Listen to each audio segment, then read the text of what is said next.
and here we go.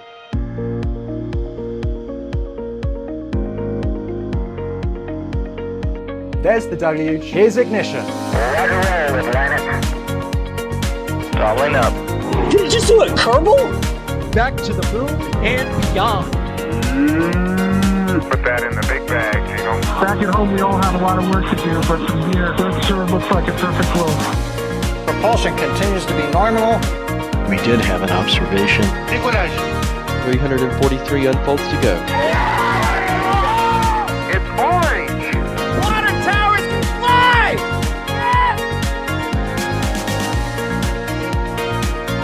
Bingo! Right in the center. Where's Jacqueline? There it is! That was surreal. That's not what we want to see. No! Oh my God. Yikes, you bet. Sure. We don't need any more of these.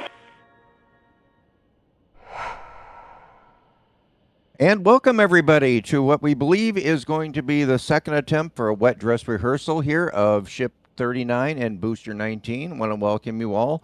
We'll be providing live coverage for this event, and giving us commentary today will be Ryan Weber. Hi Ryan, how are you? Hey everyone, how's it going? Yeah, the SpaceX is going kind of quick today. They chilled down the entire LOX side really early on. Methane side started a while ago, and maybe 10 o'clock or something like that if we have a 2-hour chill down. If not, if it's like a 1.5 hour chill down, and maybe like 9:40, 9:35 or something along those lines. We'll have to wait and see. But yeah, how's it going, everyone? And also joining us is Alex. Good morning, Alex. How are you? Well, you know, here back with a stack, I guess. Getting another try at that wet dress rehearsal. Hopefully this time around they actually get through it. That would be very nice. And also producing for us today is Jay Keegan. And out in the field, we have Gage, Caesar, Colleen, and Max giving you live coverage here. So, Ryan, let's just go over again what we expect, what the timeline is going to be for this event today. So basically, we're looking at a wet dress rehearsal today. The roadblock is at LBJ. It's at Richardson as well. So the launch/wet dress rehearsal roadblocks are set up. The tower vent's already active. The methane reclaim vent's already active. All the subcoolers are pretty much chilled down at this point, or at least in the process of being chilled down. They started really early today. In fact, they started so early that the transport stands haven't even left the launch site yet. So technically the launch site's not even clear, but they're into chill down. They're going. Now, last attempt, they basically went and they had some issues, and it turns out it was the tower vent. I think it was a design issue with the tower vent. I think in the direction it was facing with the wind and everything else, what might have happened is a lot of the gas was getting blown back into the vent, possibly causing issues with the valve or something along those lines in there. So SpaceX pretty quickly swapped it out for a newer one. So instead of going straight out from the tower, this one comes out at an angle and then bends around the tower slightly. So you're not going to really get any more vapor kind of going inside the tower really as much, unless the wind direction changes a lot. And you shouldn't be getting any vapor blowing back into the pipe itself, possibly causing issues with the vent. That's possibly what could have been happening right there. But either way, they swapped out the tower vent for something different. And they're going again today. Very good. Hey, and we got Max out in the field. Hey, Max, how are you doing? What are you seeing out there today? Good morning, everybody. Yeah, I am currently joining you from the Rocket Ranch Outpost, which is about 3.5 miles from the launch site. So we have a great view over that way this morning. Well, we can see pretty much what else we can see from this view exactly on your screens now, with the tank farm venting away, chilling down, hopefully getting some activity on the methane side pretty soon here. But yeah, everything is going very well today, and it's safe to say that SpaceX wants to get this done as soon as possible, considering the road closure window only opened 40 minutes ago, and the tank farm is already very active. And based on the signs that we have seen so far, it looks like they may be targeting a T0 between, like, I don't know, 9:55 to like 10:30-ish, somewhere in there. And given the failed attempt a couple of days ago, I think SpaceX wants to get this done. But everything seems to be trending in the right direction today. But I think the big test of whether or not this fix worked is getting into prop load of both booster and ship this morning. So hopefully we can get that done as soon as possible. Yeah, most definitely. Alex, maybe one for you. Let's assume this goes well, and I think it will. Are they going to roll back? Methane E here is asking, do you think they would roll back? Got the wrong question here. Apologize for that. Will they roll back tonight or destack? We'll see. Being this early in the day, so we are 8:40 a.m. Central, right? So in theory, they could do the full wet dress rehearsal, detank, save the vehicle, get people out to the pad, and et cetera. Maybe they could roll back the ship, for example, like destack in the afternoon, sort of late afternoon, and then roll it back like by midnight or something like that. But we'll see how fast they really go through, right? It also needs to happen that this wet dress rehearsal needs to be successful, not like the attempt that they did on Saturday, where unfortunately it did not work out. Like they didn't even were able to go into propellant load proper, right? So we'll see. I really don't think we're gonna hit the 15th. I was already kind of skeptical already back on Saturday. With this 2-day delay to the wet dress rehearsal, it gets even more complicated, right? We were talking about both vehicles need to go back. There's still work to be done. Not a lot of work, but still work, right? And just like testing, that work can also get delayed if there's a few things here and there that they need to go through, and suddenly there's a little bit here and there that also doesn't work out during that work. And so this is one of those things that the more that you are left still to do, even if it takes not that much, it can still get you few delays here and there. So we'll see. I'm skeptical about a 15th, about a flight on the 15th, to be honest. But still gotta be on the lookout for any changes on anything out there. Yeah, by all means, we'll be anxiously waiting to see what SpaceX says on any closures and FAA and NOTAMs and things like that coming up. Ryan, we've got Petapro is asking about the heat shield on the ship. Is it complete? I think it's complete, but it's got some unusual tiles on it. Can you talk about that, please? Yeah, there's one missing tile, but I think it's just because they haven't installed it yet. The pins are still there. I think they were in the process of possibly replacing it, and they just didn't get around to it before they rolled it out. As for the different colored looking tiles, I think they're normal tiles with a different coating on the outside. I don't think they're metallic or anything along those lines. At least they don't look like that to me. And I mean, we'll just have to wait to hear from SpaceX what they actually are. But they are doing some experiments on this ship, but none of them are down the center line of the heat shield, more through the edge of them. So we'll see how SpaceX says they are. Maybe we'll get an update today after the wet dress. They might drop that update of here's our net launch date and here's the Flight 12 update. So that might drop today. We'll have to wait. See. Oh, hoping for that. And just a reminder, folks, tag us at NSF or at NASASpaceflight in chat, and that'll get the questions coming in here to our wonderful software that's a panel. We get to see those questions, and we'll try to answer them as best we can. So thanks for that. And also want to thanks out to Raymond, who got a something from the store. It looks like possibly a pin, if I'm correct. Those pins are awesome, so if you haven't seen those, get to the store and you can see those. Ship 26 fan club to Capcom, welcome to Discord. You'll be part of our Discord server that's here. Awesome community on the Discord.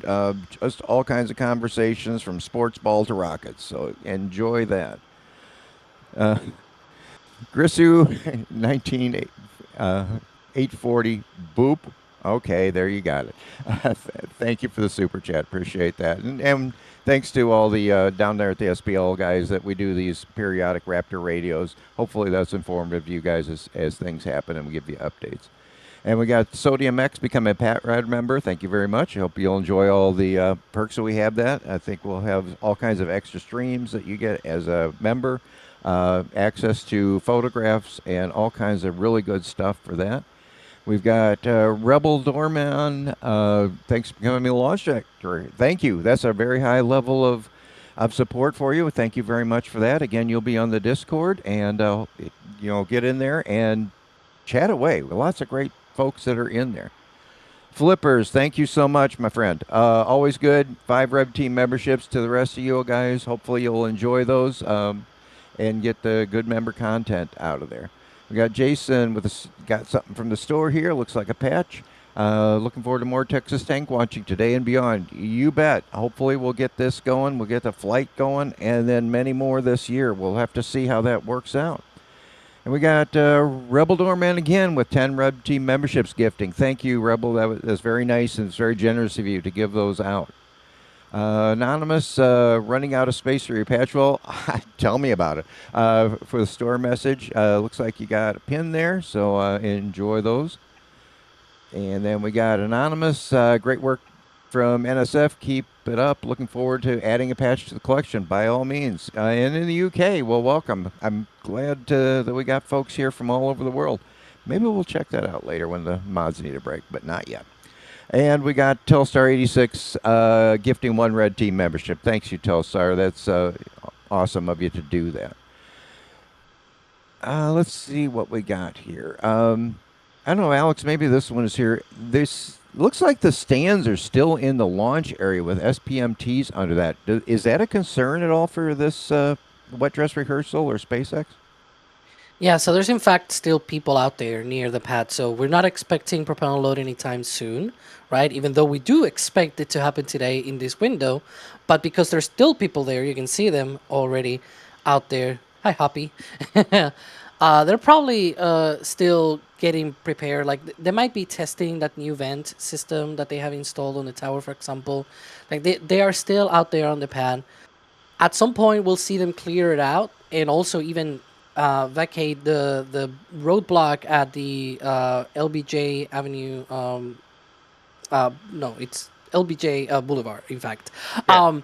And so that intersection, that's where they put the roadblock. That one will go away, just like we saw on Saturday, and then that's when we can start, thinking about propellant load operations and things like that. Because once that happens, it means people are out to safety. And in fact, we're already seeing some of the people. Can we go back? Sorry, Jay. Because we were seeing already people leaving the launch pad area there. I wouldn't be surprised if when they go ahead and the stands leave, and they set the stands down on Highway 4, that all those SpaceX security trucks and then the LBJ roadblock, I wouldn't be surprised if all that left at the same time. Like they just all left, and they cleared out right away. I wouldn't be that shocked. Yeah, because remember, once so the Wet Dress Rehearsal, they load the entirety of the rocket. They load like over 5,000 tons of propellant on this rocket. It's a huge rocket. It needs a lot of propellant, right? And they're going to exercise all of the different things that they go through a countdown during a launch without actually launching it and without igniting the engines. We don't know how far into the countdown they actually go, whether we'll see the deluge, for example, and things like that. We're here for that, right? But it's a very risky operation. We can see there the crews already leaving. There's still a few more cars out there, but the more cars that leave, the better. And so that means they need to get out of the blast danger area, which it gets all the way to that intersection with sort of the last intersection before you get to the launch pad, right? It's like a mile stretch of road without intersections. And so now we got a car going the other way. It's probably part of the security/move team that's going down to help move the transport stands. It'd be my guess. It's a Cybertruck, so it's a SpaceX Cybertruck. the person asking here, they said they were talking about the static fire stand. There are SPMTs under the ship static fire stand. Will ship 39 do another static fire? That might be from the flyover yesterday. I haven't had a chance to look at those, but if it is, then we've been speculating because we looked at we saw the engine serial numbers that were on ship 39, and it did seem kind of suspicious a little bit that one of the serial numbers had had gone to the test area like in early April. And it seemed kind of suspicious that engine would have been on a ship 39 for its original static fire. So you're kind of speculating that they might have done an engine swap, which if they had done that, then they might require a run to Massey's to do some kind of engine testing to verify the newer engine before pushing towards a flight. That's kind of speculation at this point. But if there really are SPMTs under that stand, then there's a solid chance that they do plan on taking it back out because ship 40 is nowhere near ready to go. That's What going do to you at least mean, Ryan? another few weeks. They can, of course, ready ship 40 that quickly for engine testing, right? Okay, yeah, sure. Yeah, okay. I'm just joking. Hey, guys, this question comes up periodically. We got from Philip. Any chance they can static fire, I would assume, the booster with the ship still on top? Do you think they would ever attempt to do that? Never. That's a big risk to all the flight hardware over there, because if something does go wrong with booster, then you end up taking out your ship as well in a worst case scenario, which would set you back probably by at least a couple of months from a vehicle perspective, not to mention any damage that would be had to your launch infrastructure. There's just a lot more risk there. Go ahead, Alex. The only way that I can see that, so the problem with comparing this to Falcon 9 is that whenever they do it with Falcon 9,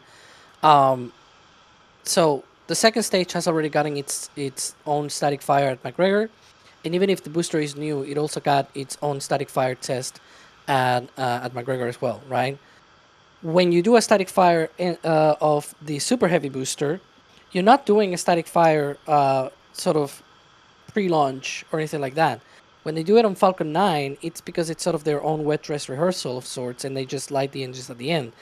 When you do the static fire on a super heavy, it's because it's sort of its own pre-launch testing, sort of like, when Falcon 9 boosters test at McGregor. There's just not a dedicated test stand for super heavy, so they got to do it on the pad, right? And so that's basically why they don't do it in full stack configuration, because when you go and test the booster, you just test the booster, right? Like, you're not testing both at the same time. The only way that I can see it in the future is, they need to test the engines on the super heavy for whatever reason. The ship is already ready to go. The booster is pretty much, already closed out for flight and things like that, because that's another thing. The booster today, for example, is not closed out for flight. And so you stack the ship, you fuel both vehicles, and then you do like a short firing after a wet dress rehearsal of sorts, and then like the day after you fly or something like that, which would be more closer to what you see with Falcon 9 operations. The reason, again, there are different reasons, right? So that's why you don't see it with Starship, because their operations are way, way different. Like, even without the safety standpoint and all those different reasons, the reasoning for why you do things, right? It's different. It's different. It's not the same.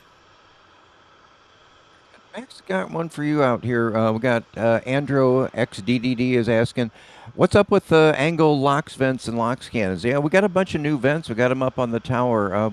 What are those doing? That is 100% a Ryan question. So the angled vents, the LOX cannon ones, those are off the LOX bleed line. The LOX bleed line runs back from the launch pad. So what they originally did when they originally built this launch pad is they took the bleed and chill from the mount and cycled it back to the tank farm, whether it was recondensing, whether it was reusing it, or they were basically dumping it overboard inside the box fan. Except for now they decided not to do that. Originally, there's a line that's going over the blast wall, and that's where they were originally routing it. Now they're routing it through those LOX cannon vents. So I guess technically speaking, those LOX cannon vents are the OLM vent. If you want to get technical, those are actually the new OLM vent, technically, because it's off the bleed line. And then as for the actual the new tower vent, it seems like they might have had it might have been a design flaw with the original tri-vent, and with the way the wind was on the first attempt, they were basically they might have been having issues with recirculation inside the actual pipe, and not only that, but they were getting locks and just too cold gases into the tower, and they didn't really want to deal with that anymore. So they basically went ahead and took that off and then routed it farther away from the tower and tried to make it so that maybe that wouldn't happen again. That's kind of what I'm guessing. Without having to look too much, I stepped away from a lot of stuff yesterday, so I just kind of had to catch up with things, but that's kind of what I'm looking at least. Very good. Max, maybe I'll shoot this one out to you. Give this one a shot. We got from Teddy West. What flight will be the next time they catch a booster? And will they catch a booster and ship? Will they try a booster and a ship? I guess a ship catch this year. And I believe on this flight they're going to be trying to soft land, well, to a point, and then drop it, the booster into the Gulf. What are your thoughts, Max? Hey, quick, sorry, Max, before you answer. The bunker LOX vent is running. Yeah, I was actually going to tell you in the back channel. I was like, I don't know if that's coming from the tank farm all the way to the right, or if it's actually the OLM purge thing, but... It's the OLM purge. That's new. Well then. Alright, well, time to add that to a timeline, I guess. We'll see if that happens on launch day or not, but sorry. Go ahead, Max. No, all good. So assuming all goes well with Flight 12, I think the earliest that they could try and catch the booster would be on Flight 13 with Booster 20. And assuming all goes well there, depending on how the flight is progressing on Flight 14, that could be the first candidates, or both vehicles there could be the first candidates to both be caught in the mission. But we have seen so far that if Flight 12 is successful based on recent paperwork filed, that Flight 13 would be the first fully orbital flight of a Starship vehicle. But to catch both vehicles, obviously everything needs to go well, and SpaceX needs to have a lot of confidence in their vehicle's accuracy in terms of landing. But in terms of the booster itself, assuming the booster does what SpaceX wants it to do, we could see a catch as early as Flight 13. But of course, we have to get this thing off the ground first and see how it behaves before we can even get there, though. Thanks, Max. And Ron, got one here from you, just to kind of a status update from Aloshai. Where we stand, what kind of, when do you think prop load is going to be happening?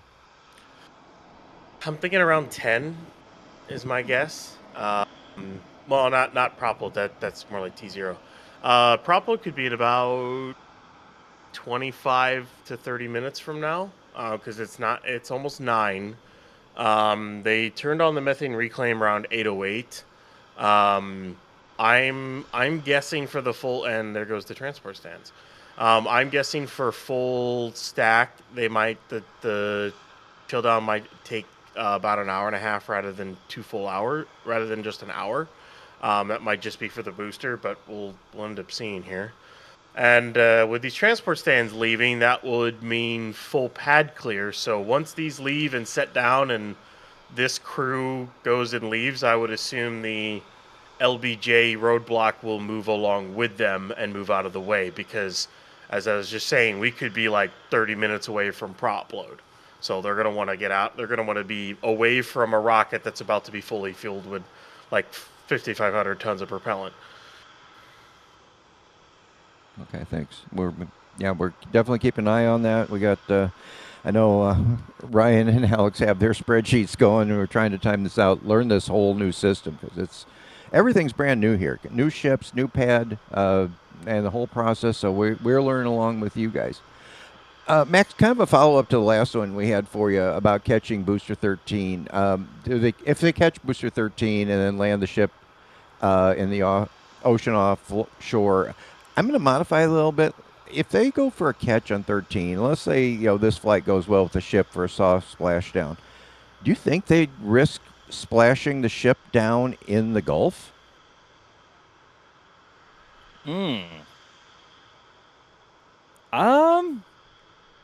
I mean, it would make the most sense to, I guess, bring it or to have a targeted landing area for the ship somewhere offshore, off the coast here in somewhat deep water, to, I guess, sort of test in a rough proximity to the launch site in terms of flight dynamics and accuracy and cross range. But that's a really good question. I don't know. My gut tells me that a Gulf landing would be the most optimal in terms of trying to recover any hardware and bringing it back for analysis, assuming it stays in one piece.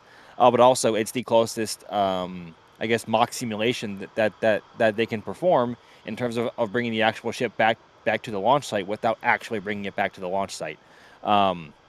So I'm a bit stumped there on that one. I'm not sure. My gut tells me it makes the most sense. But the biggest sign of what SpaceX's plans will be on that front will be obviously once the NOTAMs and all of the paperwork from the FAA are filed for Flight 13 after the results from Flight 12 are in the history books. So as we often say, we'll have to wait and see. Max, just between you and me, we won't tell anybody. I am so looking forward to that ship coming over our heads. You and I both. Go ahead, Ryan.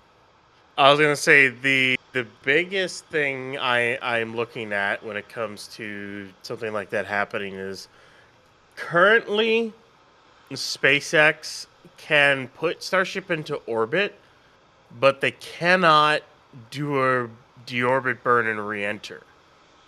It's hilarious. It's hilarious the way the license is written, but that's the way the license is written. And then on top of that, they would also need approval. They have approval to do the trajectories, but they still need flight-specific approval to do a re-entry, which would go over the southern U.S. and northern Mexico. They would need approval from not only the U.S. government, but the Mexican government as well to do something like that with a vehicle of this size. So even if 39 is perfect, they may not sign off on that until they were confident in another flight.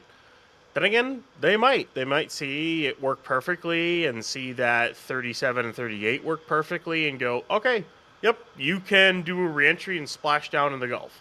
There's always that possibility that they could do. We know that they were possibly shooting for orbit on Flight 13. That's in the FCC license. It kind of says that, these will go to orbit.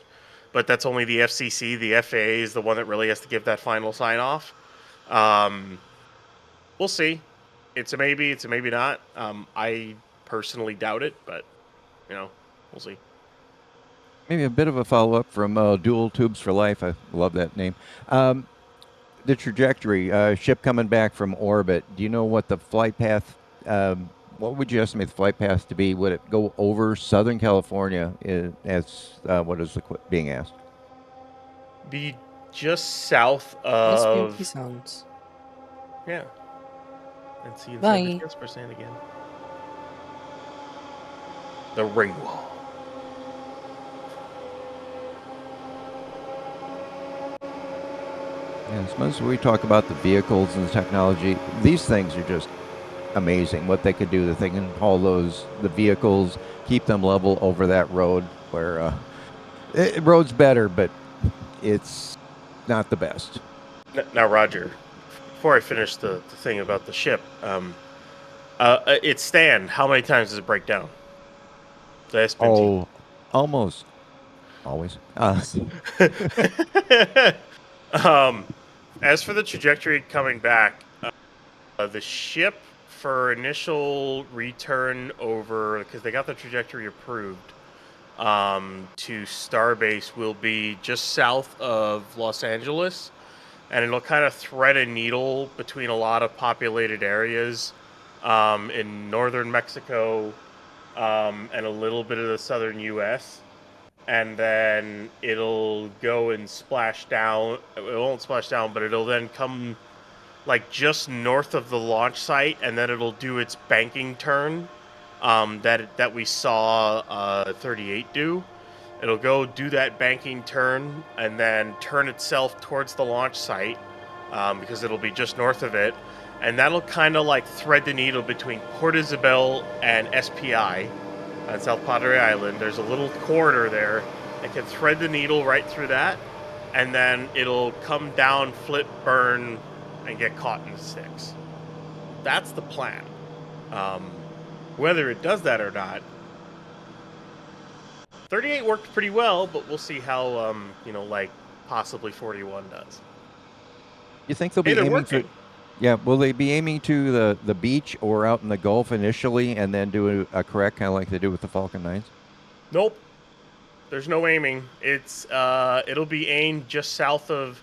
If there is any point to aim, just in case something happens, it'll be like south of the launch site in all the wetlands. There is no dunes. There is no out in the Gulf. Not with the turn that it has to do in the flip and burn. Yeah. If it, for some reason, has an issue with the flip and burn, it'll slam into the ground either in the expansion area or just outside the expansion area. Basically, that's where it'll blow up. Kind of like when Booster comes back to Pad 2, its divert is in the expansion area or just outside of it. That's its divert. Like on Pad 1, the divert was not the Gulf, it was the dunes. There is no offshore divert late in the flight, late in glide, like there is with Falcon 9. Yeah. Okay, and I want to thank Josh DeBow again. And Alex, hearing about possible communications payload in this flight, is it possible there could be some remote cameras on these Starlinks that are going out? There's a possibility. We don't know exactly what's going on, right? We may know hopefully later in the week as we get closer to launch. But yeah, for all we know, it's just that there's going to be some kind of payload being released in that suborbital trajectory that will have communications, but we don't know the extent of the use of those communications, right? It wasn't that specific, the communications permit that they filed for the FCC, and so we'll see. They may not be so it's like we used to call them Starlink dummies, right? They may not be so dummy now this time around. Very good. And I want to thank Joseph also if you got a super chat in there. Really appreciate that. We've got Rocket Scientists with the $20 tip. Oh, that's awesome. Thank you so much. That will definitely be put to good use here as we improve the infrastructure down there at Starbase and elsewhere.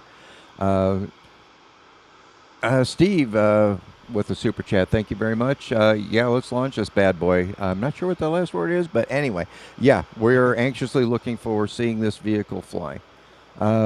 Stuart, store message, what did you get? It looks like a patch. Have everyone the patches either framed or fastened to clothing. Oh, that's great. Just an awesome collection there. I'm glad you're able to get them all here. Andrew got something from the store here, maybe a pin, if I'm looking at that right. Heading down from Arizona to Flight 12. Something surreal about standing near the most powerful rocket ever built and watching history unfold real time. Here's just stainless steel, controlled chaos and humanity taking another step towards becoming multiplanetary. I'm with you, Andrew. If anybody listening here, if you have any chance at all to get down to Starbase, if there's a flight coming or even not, it's just as surreal. And Max, you can probably speak to this as well. I mean, we've been down there. You're getting so close, not only to the pads, but to the vehicles when they are out there. And, if you're done with rocket stuff and go over to South Padre Island, there's lots of good stuff to go over there. But, Max, just your overall feel for when you get down there. It's nothing like we experience over at KSC. It is certainly, I mean, this is really the only place in the world where you can get this close to a rocket, let alone one the size of Starship. And also the factory where it's built, and also everything else as well. It is a very unique place, being right off of a public highway and being able to get as close as the public possibly can. It is truly just a magnificent area, and the atmosphere here is way different than anywhere else, really, as I've already said multiple times, and I'm sounding like a broken record now because of it. It's really the only thing that can you have to come experience this for yourself. That's really the best way I can put it, as cliche and maybe cop out ish as that sounds. You really do have to come and experience Starbase for yourself and just take in what this place really is and what it means. And it's even better now. And I was just talking to Gage and some others about this as well. Pad 2 feels way different than Pad 1. I mean, beyond the obvious reasons, we're used to having to traverse over the dunes and get over to the flats just to get some of the camera angles that we want, either for streams or just for photos and other videos. Pad 2, you can just pull off of Highway 4 and park, and it's right there, and you're super close to it. It's not like Pad 1 at all. It's a lot more easily accessible for good angles here. It is just truly a wonderful place to be, and again, there's no other spot in the world where you can do this. So I think this is certainly a unique little corner of the U.S., let alone the world. So I think for anyone who is either debating on coming or has been has been hemming and hawing about making the trip because the schedules can be kind of wonky and all over the place, just do it. Like this place, even if it's not for a launch and you just want to come here and just look at stuff, do it. Please do it. Do yourself a big favor and do it. Yeah, by all means. And Max, I'll echo with that. I was amazed, being down there, how close that Pad 2 is to the road. It's like, even when it was being built, it's like, compared to Pad 1, it's kind of blocked. This thing's right out in the open, which is so cool. And if you get down there, the community down there is just awesome. I think Jack put it best. It's like a music festival, except it's with rockets. It's like everybody's chilling. They're going around. You get to talk to people from all over the world. It's, again, we just can't say enough as far as it's such a unique experience. And if you get to catch a launch down there, you will not be disappointed. Okay, let's see what we got here. All right, this is kind of a good one here. And we'll start with you, Alex. For each of you, what cameras on either vehicle would you like to see for this launch? If you could put a camera anywhere.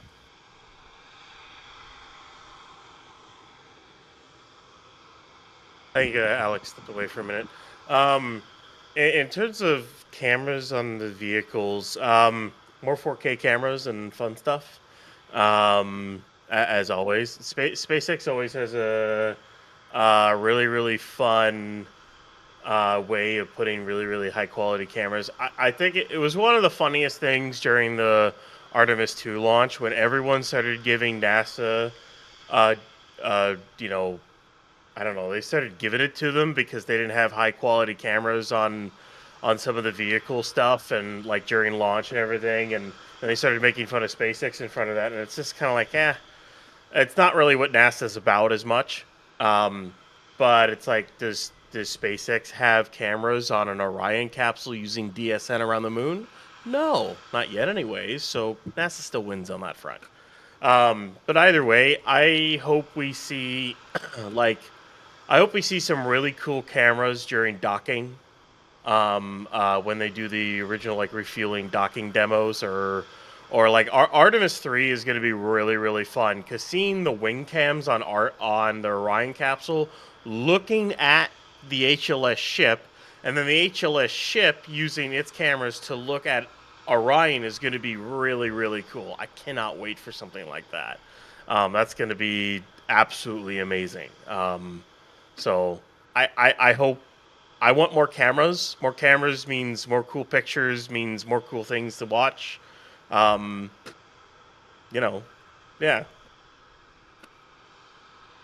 Kind of a related question, and I kind of think I know this answer, but How far could a ship go if it doesn't refuel? I know it could get to orbit, but I don't think it get it like TLI or anything like that, the translunar injection. It depends on the payload it has, and it also depends on where they're at with Raptor 3. Like, is Raptor 3 a little bit more powerful? Is its ISP good enough, like the RVAC ISP? It depends on a lot of things, but I think with a decent payload, Starship could probably get to GTO on its own. The question then becomes is, do you then have a floating Starship out there dead with propellant after they deploy, or are you able to bring it back? It's a question I don't know the answer to because this is still very much an R&D program. But as of right now, I would say that Starship is very limited in what it can do, and it can only really go to LEO at this point with a payload. Once they refine it more and we start to learn more about its capabilities, then that could be somewhere along the lines of, oh, well, it can do this to GTO, or it could do this direct to GEO. But of course, Starship isn't one of those things like Falcon Heavy where you can do a decent amount to direct to GEO, and then what happens to stage 2 in that case is it burns and goes into a parking orbit. So it goes in a much higher orbit, and it's a large parking orbit that's around Earth where there's a bunch of spent stages that are just deactivated up there. You can't really do that with Starship unless you were to like a Falcon 9 stage is one thing, but a whole ship is another. And the whole point of the ship is to bring it back and reuse it. So it's one of those things. It's got an expendable number and it's got a reusable number. So I think as of right now, it can't really do a lot unless it refuels. So. Right, and we got one from user with a bunch of letters and numbers after it. I'll ask this for you. The last wet dress rehearsal, do we know what the cause is of why they didn't fulfill that? Basically, the biggest issue is we think that it might have been a weird design issue with the tri vent on the tower. It might have been getting like back pressure from the wind, with gases going back into the vent and stuff like that. You can see the new tower vent right there. They made it longer. They angled it out, made it longer, and tried to get it so all the stuff goes away from the tower rather than having gases go back inside the tower. It could have been causing issues or something like that. We really don't know. All we know is they replaced the tower vent. It doesn't look like they replaced any valves. It was just the vent itself they replaced. So maybe they knew they needed to do this. It's just they were trying to test to see if they could make the current one work. They have done that many a times where they test something and they go, oh, well, that didn't really work. Okay, well, let's put in the thing that we thought would probably work more. They've done that a few times in the Starship program. And what I'll do, because there's probably a lot of new people around here, like what I was talking about before is like GTO is geostationary transfer orbit. So basically, when you deploy a payload into that orbit, it is a transfer orbit to get you from like low Earth orbit and medium Earth orbit to geostationary. However, the rocket's not doing the work to get you into geostationary orbit, which is, I forget the exact altitude of what it is around Earth, but basically then the satellite takes care of the rest of it and gets itself into its stationary orbit around Earth. And then basically there's low Earth orbit, which is like ISS and a little higher. That's like 500 kilometers or something along those lines. ISP, just kind of like I keep saying acronyms and I always forget to explain them. It's kind of on me. ISP is basically the efficiency of your rocket engine. Kind of. It's basically how well your rocket engine is able to expel the material that it's burning. Like a hydrogen engine has a higher ISP than say a methylox engine, than say an RP1 engine, than say a solid engine, because the propellant that it's burning is lighter, so they can expel it out faster thus making it a more efficient engine. Unless Alex has a better explanation than I do, which he probably does. I don't know if Alex was the top in there. No, yeah. Sure, I'll take that. All right. But anyway. Well, Alex, maybe could you give us an update? Where are we at in this process of the wet dress rehearsal? What do we think is going to be the next step? Well, we are waiting now for Propellant load to start. They're still sort of clearing out those stands. I'm looking here at our cameras, and they still seem to be, there we go. They still are there next to the stands. It seems like they may be parked there, right on the, right on front of the OLM. The roadblock left? I think so. Unless my eyes are not working. There we go. So all that's left is the SpaceX move and security team and move the transport stand. So they're going to secure those, and then they'll leave. They'll get out of Dodge, and we're probably 10 minutes away from prop load. I would say 10. So let's see here.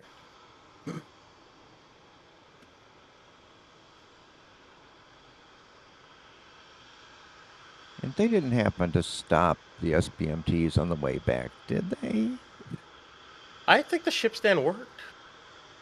At least they might have fixed the SPMTs yesterday while they had the chance. That's good. Where do we think they're going to head? Where are these stands going to be parked at for the test? I don't know, Alex, if you know that one. Sorry, can you repeat? Yeah, where are the stands going? How far do they have to get away from the pad for testing? About this far. It's just basically like a safety sort of thing. I think, at least for the ship side of things, it's the only ship stand they have. Ryan, back me up here. No, there you have. They have another one fully operational, and they have another. Oh, another under fully construction. Yeah. I thought they were still in construction. Okay, well, still not good to lose any sort of hardware if something were to go wrong. They never did this with Pad 1 though. Unless it was launch. Probably because like care. they could park these all the way over by Pad 1, or like they could park these in the roundabout if they wanted to, or over by Hoppy, and they wouldn't really have an issue. It's a new thing with Pad 2 that during static fire attempts and wet dress rehearsals they've been parking the stands away. I assume they're going to do the same thing during launch. At this rate, it kind of makes a nice hard roadblock because people would have to go off road in order to get past it. So it does serve as a good roadblock, but it also prevents anything from getting to the launch site even once the road is technically open. So it kind of goes a little odd on that one. But as for, we were talking about a status update before, we could be into prop load here in like about 8 minutes or so. I'm watching closely the subcooler vents to see when they really kick on, waiting for the LOX cannon vents, or the LOX bleed vents, we'll call them that. Cannon sounds cooler. To really turn off, and then for the methane reclaim to also shut off. Looks like the booster CH4 is definitely starting to go a little bit more. Let's see if that is indicative of anything to watch here. At some point, methane is shorter than CH4. I gotta tell you that. It's true. Because it's like 2 versus 3 syllables. It's like methane. Is that how it works? Then CH4. I don't know. Whatever. You know, Alex.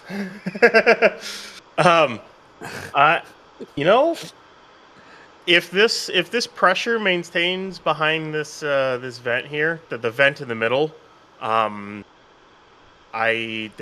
we could be into booster or close to boot. Well, no, there it dies off a little bit. As soon as I say it, it gets stage fright, right? Like. Very good. I'm going to thank a couple people, if you can, here real quick. We got ODST Moody for a super chat. Thank you very much. Yeah, the spreadsheets, they are cranking. I can probably hear those guys typing as we speak here. We've got Bideford. Bideford, thank you so much. You're always very generous and very kind. to be in here all the time. You know, one of our great members for this team and for these streams. But here we go again, thanking us. Appreciate that. You got the patches, the stickers, the glasses, and the pin. Yeah, those glasses are awesome. Those are laser etched by Dan and his daughter Kristen, out there, hand done. So shout out to them. Okay, we're gonna do Benny Newberry. Thanks for a super chat. Venting is cool. It's like breathing. Beast gotta see Starbase. Yeah, that's one thing we sometimes don't mention. When you go down to Starbase, the sound down there, there's always something going on, always venting. It's, you know, we got some great mics, but it just sometimes doesn't capture that. It's the whole place live. It's just so cool. We got Craig with a storm message. What you got? Looks like a patch here. Fan since 2020. Keep up the good work. Well, thank you very much for sticking with us. Hopefully you'll stick around for a lot more time. I think, Alex, maybe give you this shot. We got Troy Myers with a $10 super chat. Thank you very much. What are those new protrusions on the ship? Yeah, it is the docking system for connecting ships in orbit. So some people were confused, like, how are they going to transfer the fuel through those? And it's like, no.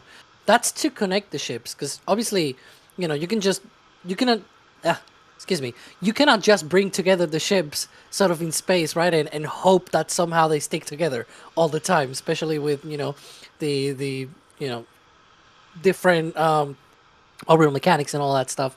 Like, you still need a way to physically make them both contact and stay together until, you know, all of the fuel is transferred, and then you're ready to depart, basically. And so that is the docking system. There's 2 on the top, 2 on the bottom, basically sort of 2 or more or less over the skirt of the ship, and then another one sort of around the base of the payload bay or top of the methane tank, basically. So there's 2 connections there, and then another 2 on the bottom, as I said. So you got 4 different connections. This ship in particular, so the connection is sort of like a probe and drogue system, like the Soyuz uses, or like Apollo used back in the day. And it's basically, I say it's the eye system because it's got a cone and a rod. and so you've got the cone side of things, and then you've got a rod, and then the rod goes in the cone, it latches onto it, and then that's how you get the capture of the system. And you've got 4 of them, so really nice and fixed capture there that you should get once they both come together. Of course, tanker vehicles will get the passive side of things, the cone side of things, right? And then the depot will get the active side of thing, the one with the rod, and that'll be basically how it'll work in the future. But yeah, that's basically what it's carrying. So looking forward to that. And we also have Rod, let's LFJ. Well, yeah, I get that. Oh, we definitely want that to happen.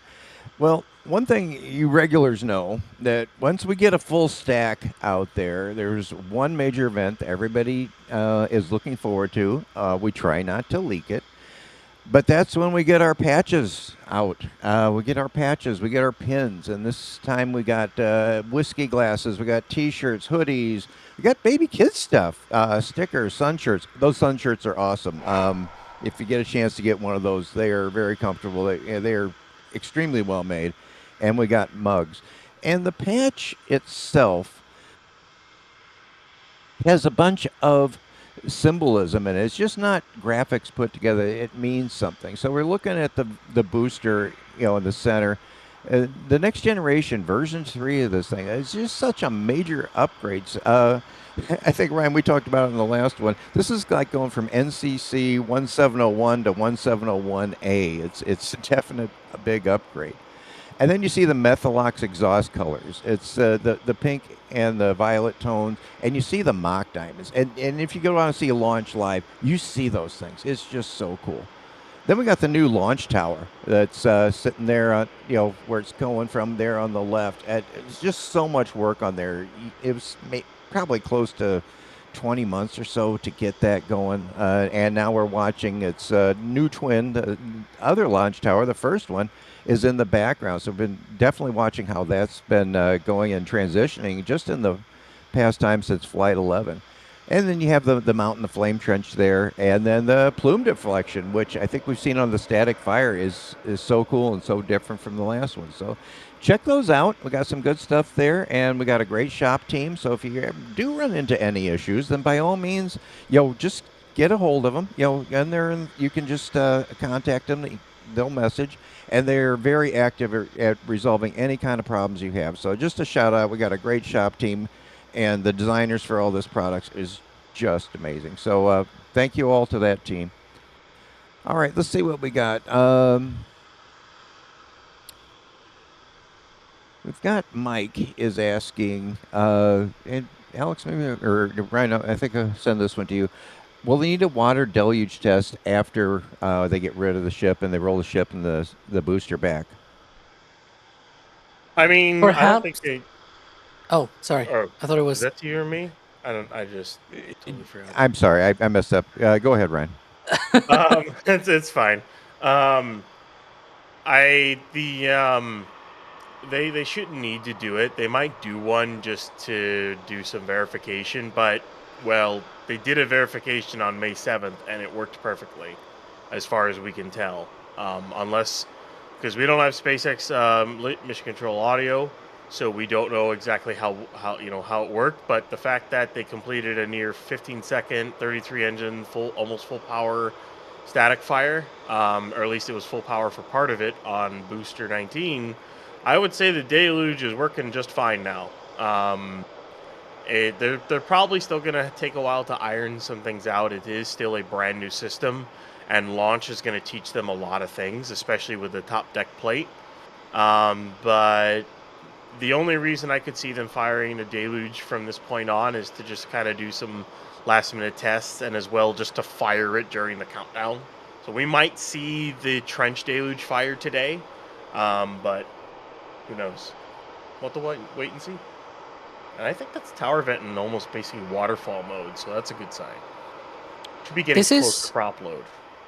Yeah, this is where last time they aborted. So them going through this is a really good sign, because we saw this on Saturday, right? Where, we were waiting for a long time, and finally the tower vent came back stronger, and we were like, ooh, this is like pad 1. And then it sort of died off, and we were like, ooh, maybe propellant load is underway. And then we saw the vehicles depressing. And so it was like, oops, maybe it was not propellant load starting that sooner, right? So we'll see what happens in the next few minutes, because that's, of course, if they pass through this, that'll be a step forward from what we saw on Saturday. So, Ryan, what happens then after, if it's still progressing as we hope? What are the next steps? When do we expect prop load?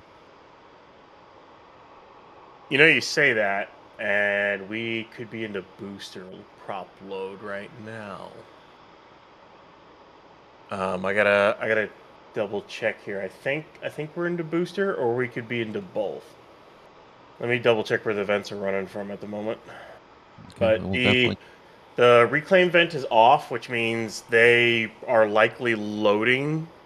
They only really do that when they're about to, or they're in the process of starting to load CH4, and it looks like all of the subcoolers are in full bore, which means we might be into full load at this point.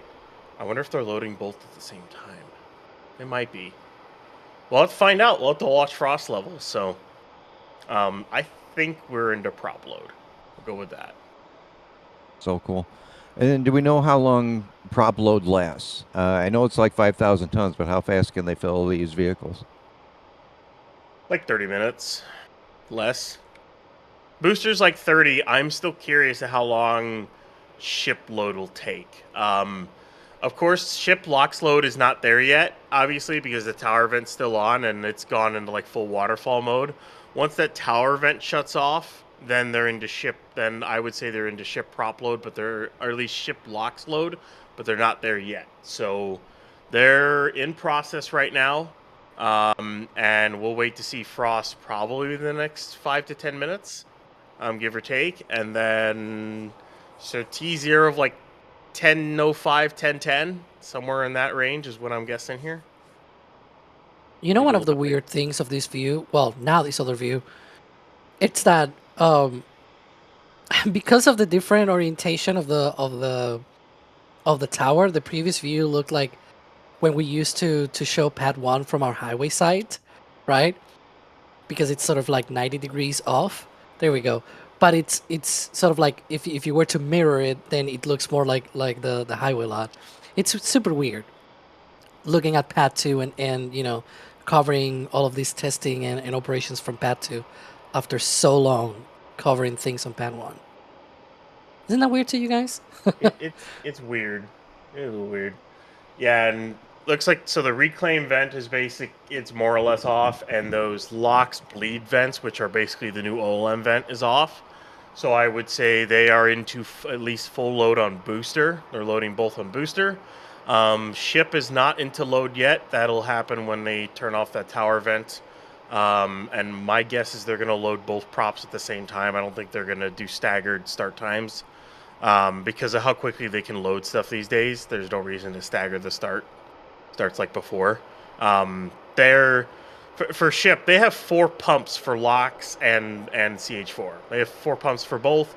For booster, they have 5 pumps for LOX and 4 pumps for methane. So they can basically start load on both at the same time and finish at the same time. So the next step is going to be booster frost, and then we'll have to see how far up on booster the frost is before ship engages or something along those lines. So we're just kind of paying attention to that now. Yeah, it's just, to me, I love my rockets. I love the technology in them, but we're looking at this whole base, this system down there. The trades that are down there, the steel workers, the crane operators, my goodness, the pipe fitters for this thing. You look at that maze of lines going in just to get this vehicle to the proper, you know, propellants and commodities that it needs, and all at cryogenic temperatures. Valves don't like cryogenic temperatures. That these work is just a tribute to that whole team.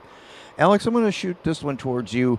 As we're talking about, we got a wet dress rehearsal test here, and it looks like we got some frost going, so that's a good sign. Do you think SpaceX would build a separate static fire stand for the boosters so they don't have to go out to the pad every time to do a static fire and test the boosters?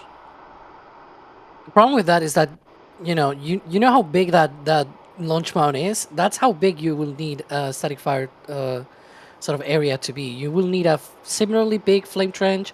You will need a similarly big sort of set of ground support equipment and things like that. You will need a lot of things, right? And the problem is Starbase is not that big. Like, if you look at the footprint of the Starbase launch site, it's quite incredible that they were able to fit 2 pads on that little footprint. Because it's just, you know, this is a giant rocket. It needs giant ground support equipment, and yet they were able to fit all that in a very small footprint. There's not a lot more out there at Starbase, right? They're trying to get some more land, that's for sure. We don't know what that land will have in the future, but it seems to me that it will be quite complicated. It will be more of a hassle than what it tries to solve, basically.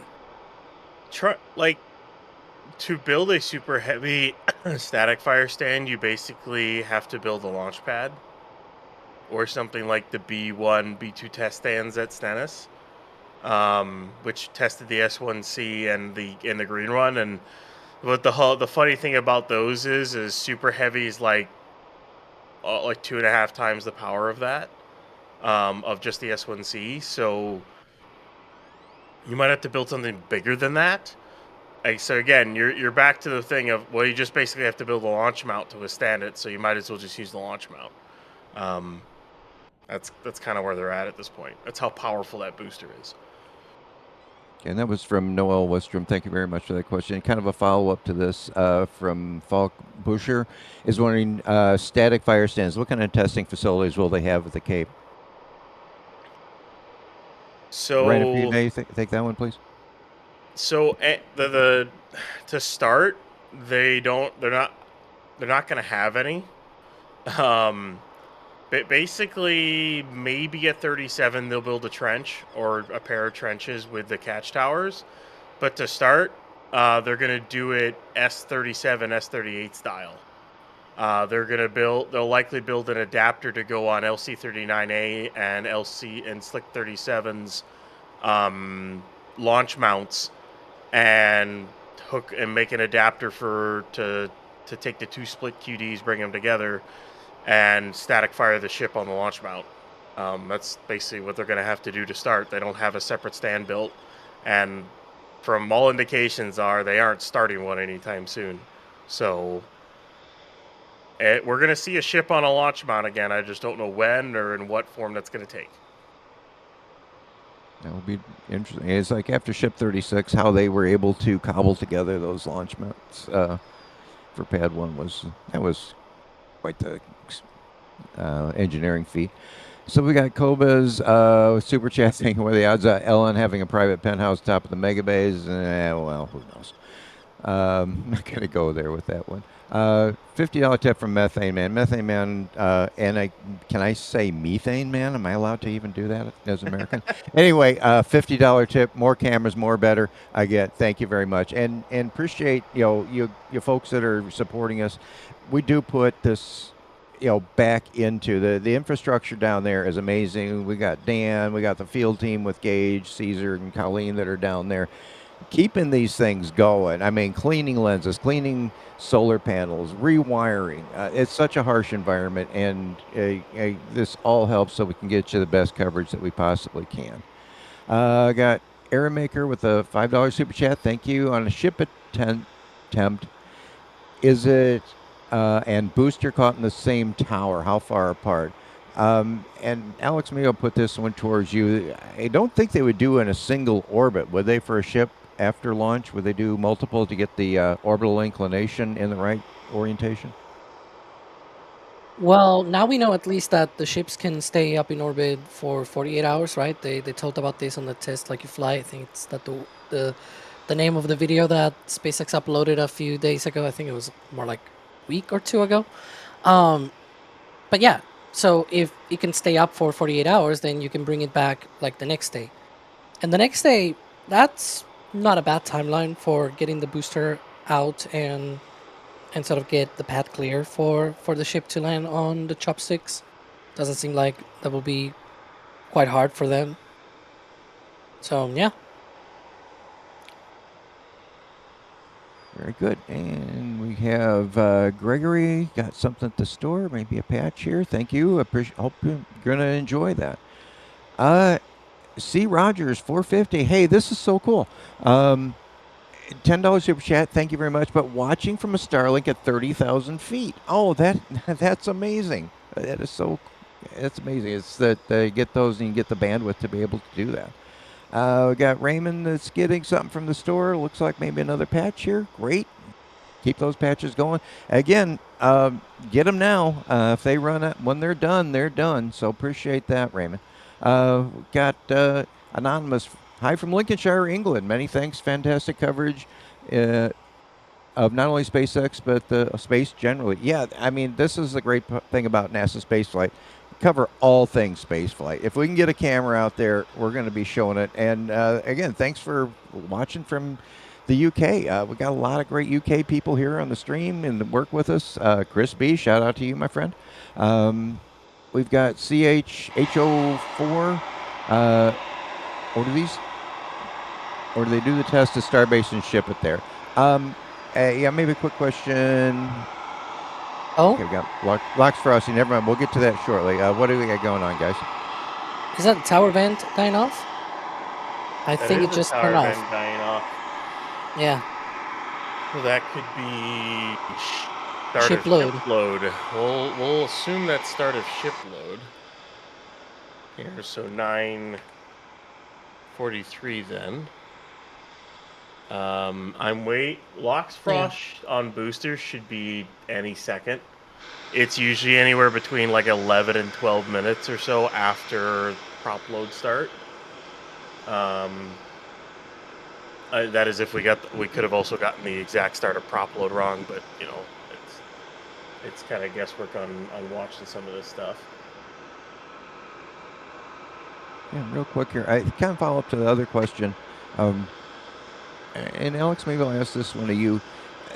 Before they ship the boosters and ships, you know, on the barge to Florida, do you think they'll do, what kind of testing do you think they'll do before they do that?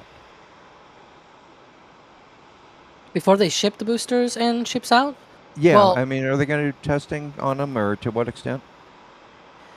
the booster could at least be like just cryoed and get engines installed. Like in theory, you could just test it on the pad, just like, you know, they did this past week with Booster 19. Like you could test it out there, and I can see already frost on Booster 19 now at the base. There we go. That's Lox frost. But yeah, so the booster could in theory just have a cryo at Starbase and then get shipped out to the Cape with the engines on. The ship will have to basically do the entire thing. So cryo and static fire testing, and be basically almost flight ready when it ships to the Cape. Because again, there's no any ship engine test stand or anything like that out at the Cape. You can even see the quick disconnect on the right, which should be for methane, even sort of like frosting a little bit. See that? Yeah, that's, That's cool. So yeah, they're loading both, and there you go. It's starting to load quick. I can visibly watch this. It's, again, the speed of this thing is so good. And Wow. that was from Ship also about to get frosty, by the way. It's already Ship getting is discolored. not going to be far behind here. Looks like they're going to load them in sequence here. Look at You that, see the- already frost on the methane tank of the Wow, ship. yeah, ship Good methane tank grief. frost. That was quick. All right, well that's 9:45 for that. Okay. I was not expecting methane to go first, but here we are. Lox tank soon, because look at Dude. the discoloration at the bottom of the. Yep, the Lox tank production frost tank. is very soon for ship. That frost line is rising so fast. I mean, I know like we are used to that basically at this point with booster, but seeing this on ship now, like you are watching it rise in real time. Look at that. Yeah, but I'm just gonna say this: they had one pump and one subcooler for ship on pad 1. They now have 4 pumps and 4 subcoolers. There's already a full ring on the ship methane tank. And the Lox frost is already going here too, so.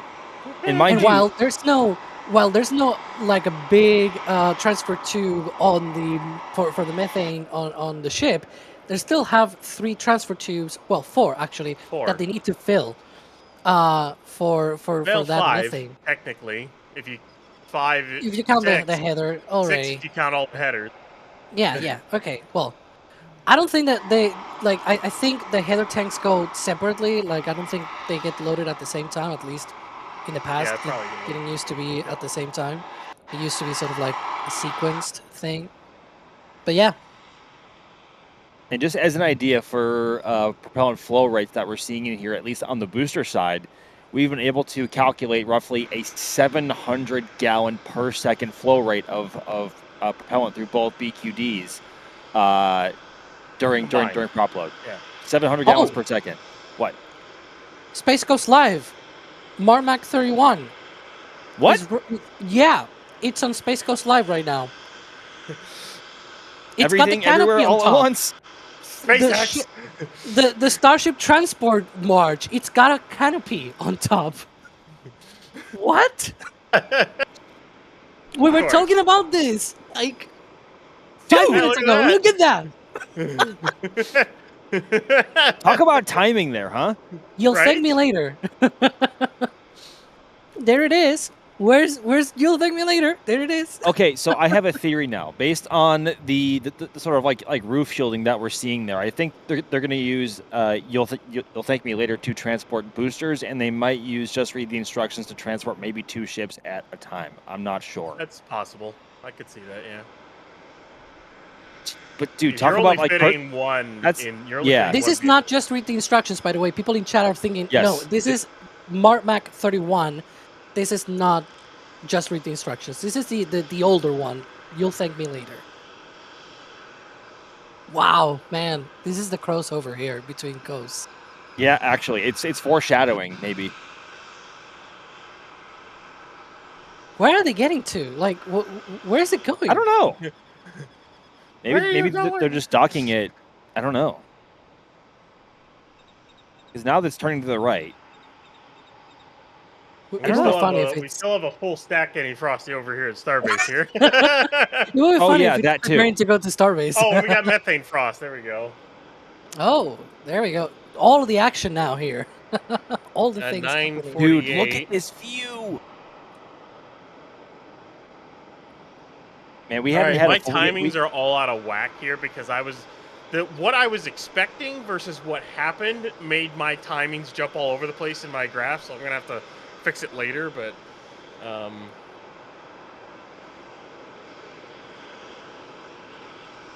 it's kind of hilarious. So this is what the vents of the box fan plus the subcooler vents look really, really cool from range. It's like, yep, that's where all the propellant's getting loaded from.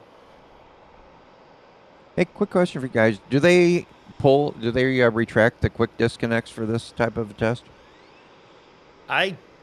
No, they shouldn't. That's a good question. Well, actually, no. Oh, hey, look, the new vents, the new RCS thrusters are venting out of their ports at the bottom of the F flaps. There those go. Under the flaps, yeah. That's funny.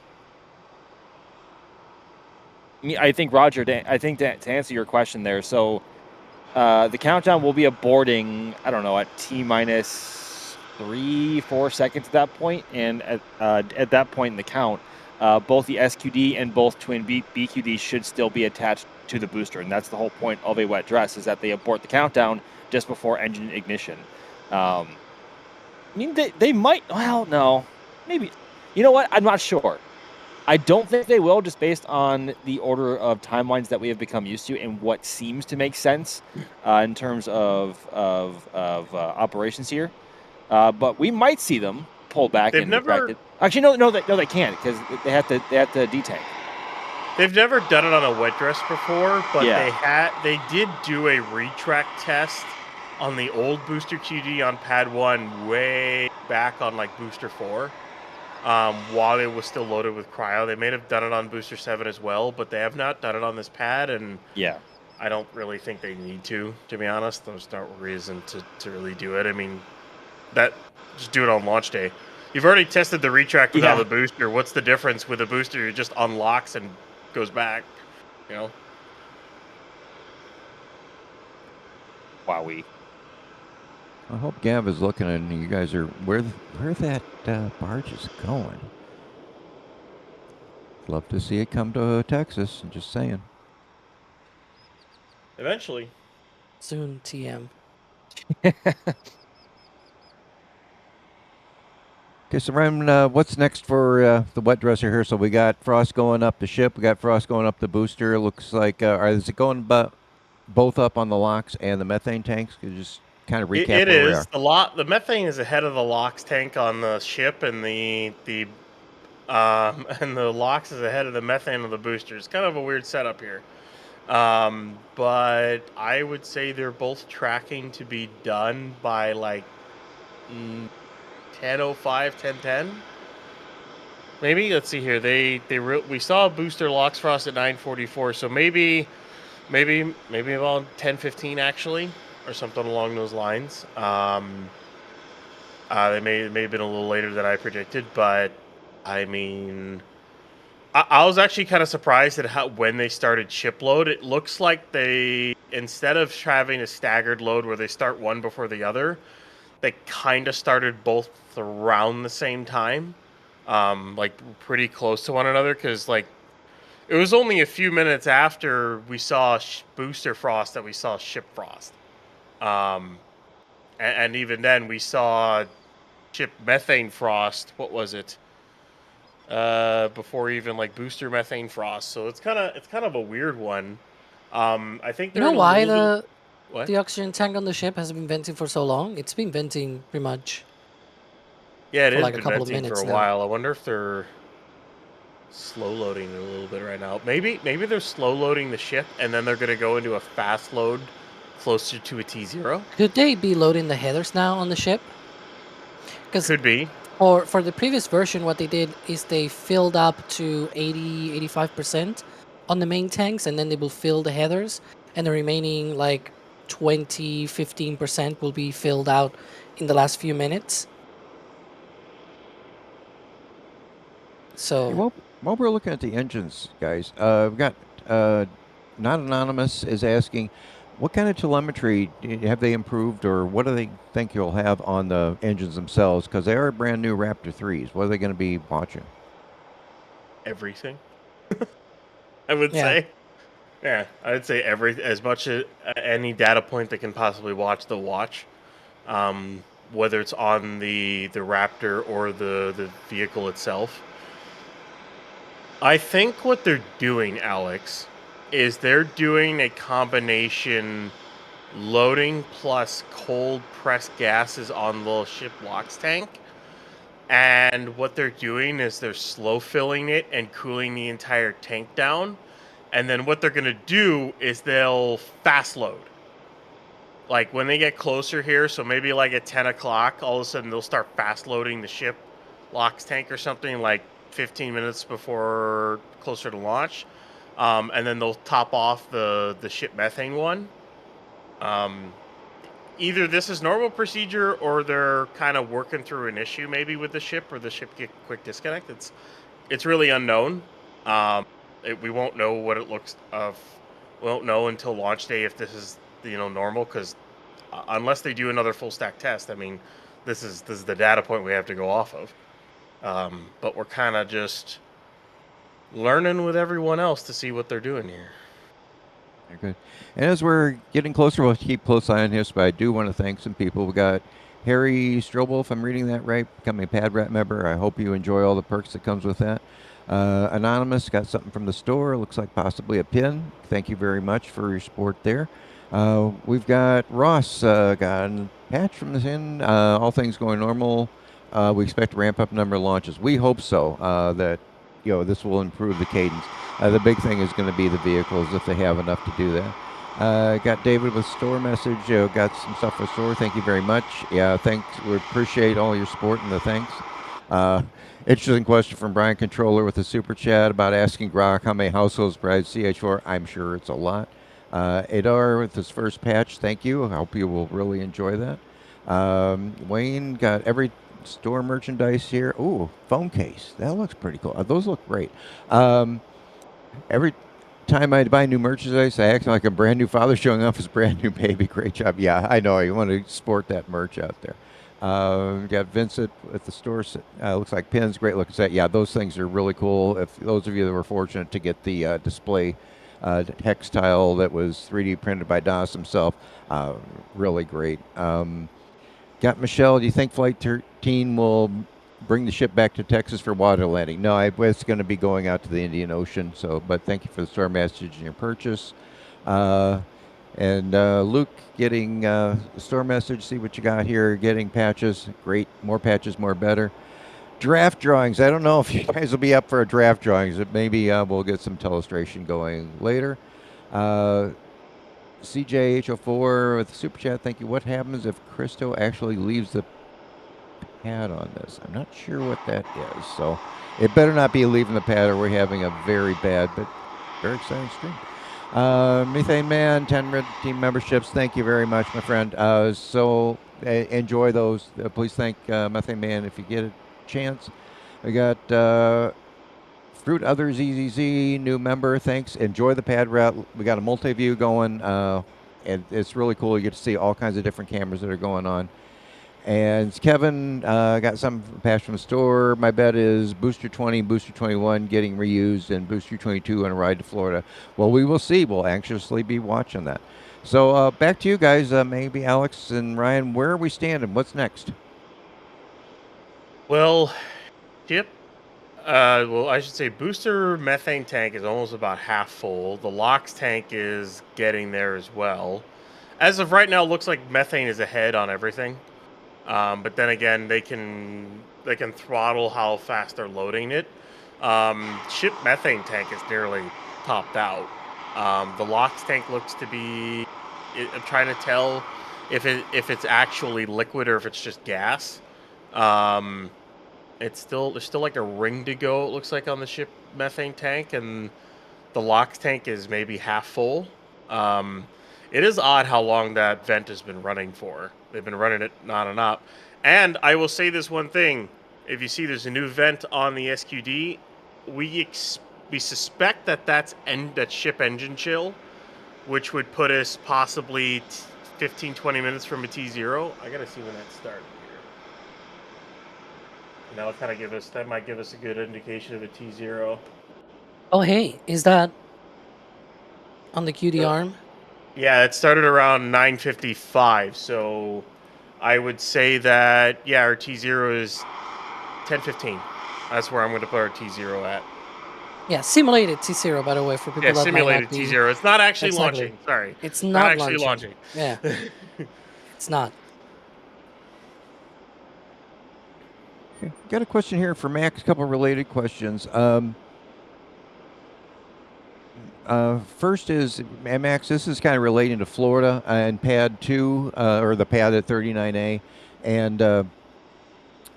and viewing of Starship launch.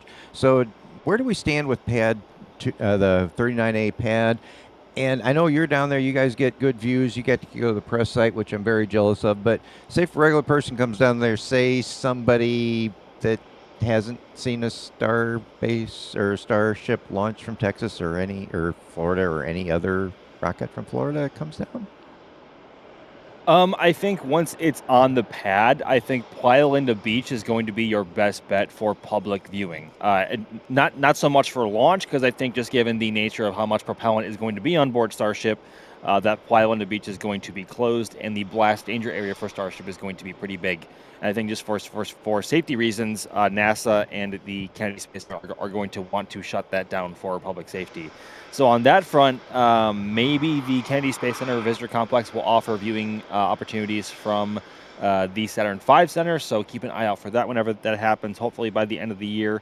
But elsewhere, maybe the top of the Max Brewer Bridge or anywhere really along the road in Titusville along the Indian River will always be a great bet for 39A.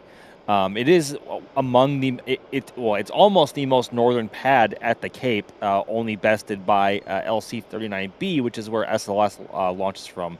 But I think just for looking at the pad, I think Playa Linda Beach is going to be your best bet on top of the actual bus tours that the visitor complex offers over there, and especially the Explorer Tour when they take you over to the LC-39 gantry gives you a nice view towards 39A. But launch is going to be a tricky one, because as long as you are, I say it's going to be tricky. It might not be tricky because Starship is so big and the exhaust plume is going to be so prominent that there really isn't going to be a bad view for it. But getting close to it that's what's going to be tricky if the Saturn V Center is not going to be offering viewing tickets for it. So keep an eye out for that whenever that time comes. Again, hopefully by the end of the year. My guess is probably around between October and December is when the first launch is going to be possible. Hopefully sooner, but we'll have to wait and see there. But really anywhere in Titusville, and especially on top of the Max Brewer Bridge, is going to be your best bet for a Starship launch from the public spaces over there in Titusville. Awesome, Max. Can I just say, this is so awesome. Again, we finally have a Frosty full stack for the first time in nearly 7 months. Yeah. It's on the new pad. It's the new stack. Some of these views have been utterly awesome. Like this one, it's like, oh yeah, there's the ship engine chill running off the QD, and here's booster methane tank, like 2/3 full of methane. That's a lot of methane, by the way. They're making good progress. I think the ship LOX tank is about 2/3 full. The ship methane tank, I think, is done. Are we seeing any venting from the top of the vehicle of the ship? Is there any header tank vents over there that we know of? There should be one, but the chopstick arm might be in the way. Yeah, it is in the way. A quick Those question for usually you are guys. loaded last. I know that. Those might get loaded in the next 5 minutes. I think I see a drone up there. Yeah, there's a drone. Hey, Brian, quick from Good. Nikki DRVX. We're getting fast prop loading. What does that buy us? How does that help Starship and the cadence?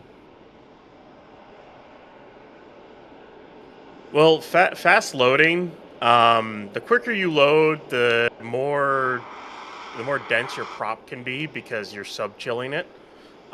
So like for SLS or Atlas V or Vulcan or New Glenn as of right now, because they're going to be doing it later on the line, or Soyuz, or I could go down all the rockets. They just load the prop at normal temperatures. They don't sub-chill it. SpaceX sub-chills it, like with Falcon 9 and of course with Starship. They basically take LN2, which is colder than both other propellants, and they chill it down more so that it's dense, so that you can basically put more of that propellant into the tanks because it densifies the propellant. And then when you load it fast, it won't heat up quick enough, and which means you get more performance out of the rocket. So that's the whole reason to load fast, to sub-chill, and all that. You get more performance. Like, I don't really know what Falcon 9 would be able to do if they didn't sub-chill the propellants, their load and go, but it definitely wouldn't have the capacity that it has now and be reusable. Not even close. Yeah, I got about a 20% boost in performance from sub-chilling. It's a lot. Yeah, that's a lot. Because that's the difference between, for example, when they do, for example, Starlink missions, right? In order to get the number of Starlinks that they do at a time, they will need expendable launches with the 17 sort of tons that they can launch on each Starlink mission. Because that's basically about 20%. That 20% difference, extra boost in performance, basically, it's what allows them to be able to return the booster on those super, really heavy missions. Or, in the case, for example, back in the day, they used to do a lot of GTO missions, right? Launches of communication satellites to geostationary transfer orbit. You will not be able to launch that kind of satellite, 4 or 5 ton ComSat to that kind of orbit and also land the booster if you didn't have subcooling, right? It gives you quite a bit of performance upgrade. Now, it's a little bit different in Starship Super Heavy because you also have a lot of boost from the methane as well. It is true that they do cool down the RP1 on Falcon, but, methane being already cryogenic, you can cool it down further, right?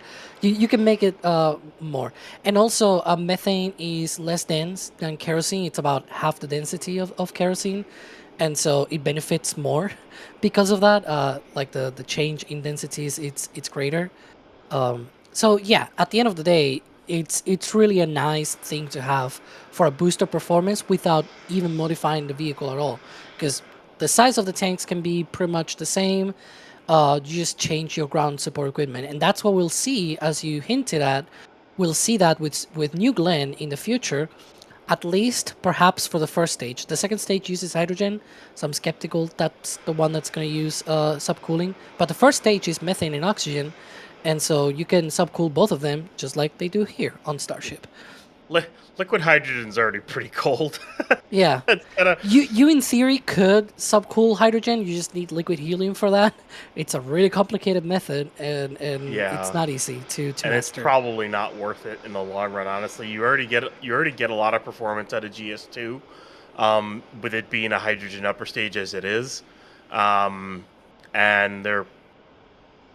I don't really see any benefit trying to do that, because trying to use liquid helium and liquid hydrogen, because you basically would have to either sub-chill it with subcoolers or try to bubble the helium in the hydrogen to cool it. That's just, you're asking for extra complexities when I don't really know what the performance gain would be. Oh, they moved the flaps. Like, oh, yeah. 2 minutes ago. So that will be, yeah, at 10:05. Yeah, that's our T-minus. So they're tracking then 10:15 as their simulated T0. There we go. I'm so enamored by all the venting that I missed the flaps. And Ryan, question for you from Mark H., what kind of thermal stresses, what kind of stress is going on the vehicle right now as it's getting fueled? The entire thing is contracting by a decent amount. Like if you were to take a camera that was looking at the full stack and was looking at it when it wasn't fueled and looking at it when it was fully fueled, you'd see the entire thing shrink. Basically, it shrinks down because the amount, it just gets really cold when things get cold, they shrink. So yeah, that's basically what happens. So you have to build the pad to be able to withstand that that change in basically height of the vehicle, and you also have to have materials that can withstand the temperature changes and the quick temperature changes that they're doing because they're loading so much propellant on board. They still like somewhat chill the tanks with pre-pressed gas, but not like a lot. And we're getting closer and closer to the simulated T0. Alex, I don't know if you could go over what do we expect to see? Are we going to see a depression or detonation suppression system, deluge? Is there anything going to be visible when we hit that mark? Well, before that, I expect the tower vent to return, right? And then also the purges for the launch mount as well. We see the one for liquid oxygen and methane a couple of minutes beforehand. Then there is a much smaller sort of quick purge or sort of like quick depress that they do on the side of the launch mount, sort of on the right hand side there, near the edge of the flame trench. And then right after that, the detonation suppression system activates. I don't know how far into the count we'll get. Like, will we also get a deluge test and things like that? Like, you know, running all the way to sort of like T-minus 3 seconds or something like that. We don't know. We also don't know if they might simulate a hold in the countdown, for example. We don't know if even a hold is possible, right? We did see when Booster 19 tested last week that they were able to sort of do a quick recycle, like holding right after the deluge started, but also sort of aborted right in the moment. And then they were able to recycle about 2 minutes, in about 2 minutes, you know, run again the detonation suppression system and then the deluge system, and they fired up Booster 19. So they might have some hold capabilities just like the previous versions. It will be nice to see what kind of, you know, if maybe SpaceX can tell us that once we get closer to launch, what sort of the hold capabilities of this new version and with this new pad and whatnot. But yeah, that is very close to full done. Looks like the tower vent is starting to come back. It's not Oh my fully god back yet, but it's starting to. You can see the venting from the engines on the ship going through the hot staging ring. That's Dude. awesome. If we tilted this camera a little bit further up, we might see it. It's not just the aft, but it's like that's so cool. I just want to say we started That view, seeing, look at that. Like this is a full stack Starship with holding like 50, almost like 5,500 metric tons of propellant on board or something like that, and we started seeing frost about 25 minutes ago. That's insane. That's all. Version 3, y'all. Looks like booster is about to get done. It's very close now. Yeah, the tank farm vents are definitely dying off. The subcooler vents are certainly starting to die off here. So we're gonna wait for the drains out of the GSE structure from this view. Actually, this view is perfect because we'll see the GSE drains and we'll see the tower vent come back, and DSS, once all those come on, and DSS, once all those come on, that's basically indicating end of prop load once those drains and whatnot come on. So that looks so good. It's so nice to see a fully frosted stack again. Yeah, it does. Second that. That is a beautiful looking vehicle. My goodness. So long. And vents have died down a lot. In fact, the CH4 subcoolers are off basically. So that should be both methane tanks I think are done. And there's the bunker vent there at the bottom. Oh, there we go. Yeah. Yep, there's Locke's bunker vent, so that is booster Locke's done. Oh, there's a new tower vent that just turned on. Wow. That vent has been there. But that's the first time we're seeing it. Maybe that's the new drain. That's probably end of ship load as well. Oh, and the CH4. So that should be, yeah, they're done with loading. That's it. They're done. Yep, All drains fully are frosty. open. Oh my goodness. This That is so looks cool. so good. It looks so nice. That's a perfect day too. It was nice, cleared up and everything. It really did, and it was raining like crazy this morning too. So it was a pretty crummy morning. Look at this, dude. It's wearing. Oh god, we haven't seen a fully fueled and frosty full stack in almost 7 months, Ryan and Alex and Roger. Like this is. It's about time. Most definitely, Max. Oh, we're getting closer to a flight, I hope. I think one of the bunker vents, like the actual vents, I think one of those turned on for a second. I think. Unless it was like a little twirl of the condensation there.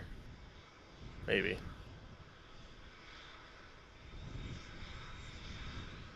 We were predicting a T0 of 1015, but of course DSS will be the indication if they end up using that. Then again, they could be holding to take a look at things. There's always that. They have that T-minus 40-second hold, which I assume they still have on this stack. Yeah, and it's also a good exercise, right?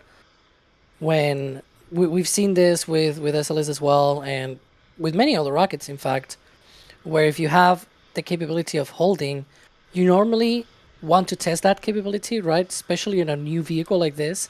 New version, new pad, new everything.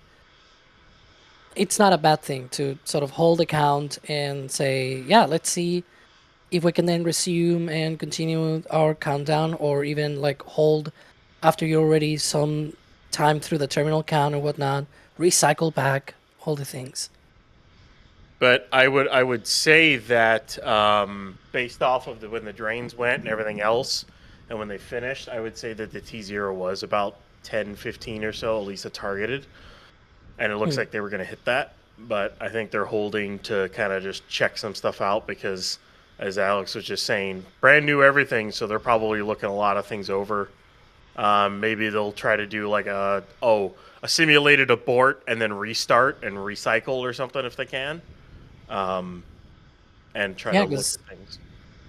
Exactly, because if it were to happen on an actual day of launch, you want to also be trained, and your people, have to be trained as well. And what better way than to do it with an actual vehicle that is out there on the pad right now, right?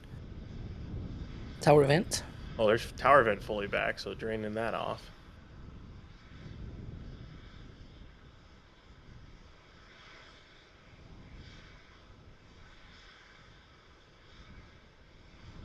And Ryan, maybe a quick question. We got the chine strakes, whatever you want to call them, on there. What is their purpose for them? I know there's some aerodynamics, but aren't there commodities underneath those in tanks? Every single gas commodity that's on that vehicle is in those chines, plus batteries, plus flight computers.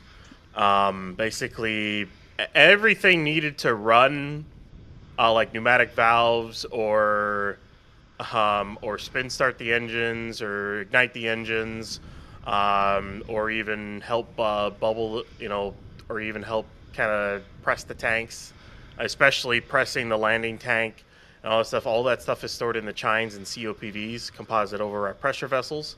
There's a ton of stuff in there. So you're talking like gaseous, methane, oxygen, nitrogen, probably some helium on board. There's no more CO2. That got deleted off the vehicle. That doesn't exist anymore on Starship anymore. With the engines basically exposed now and no internal stuff like that, they don't need the CO2 anymore. Oh, TSS. There we go. Let's see if they do the deluge.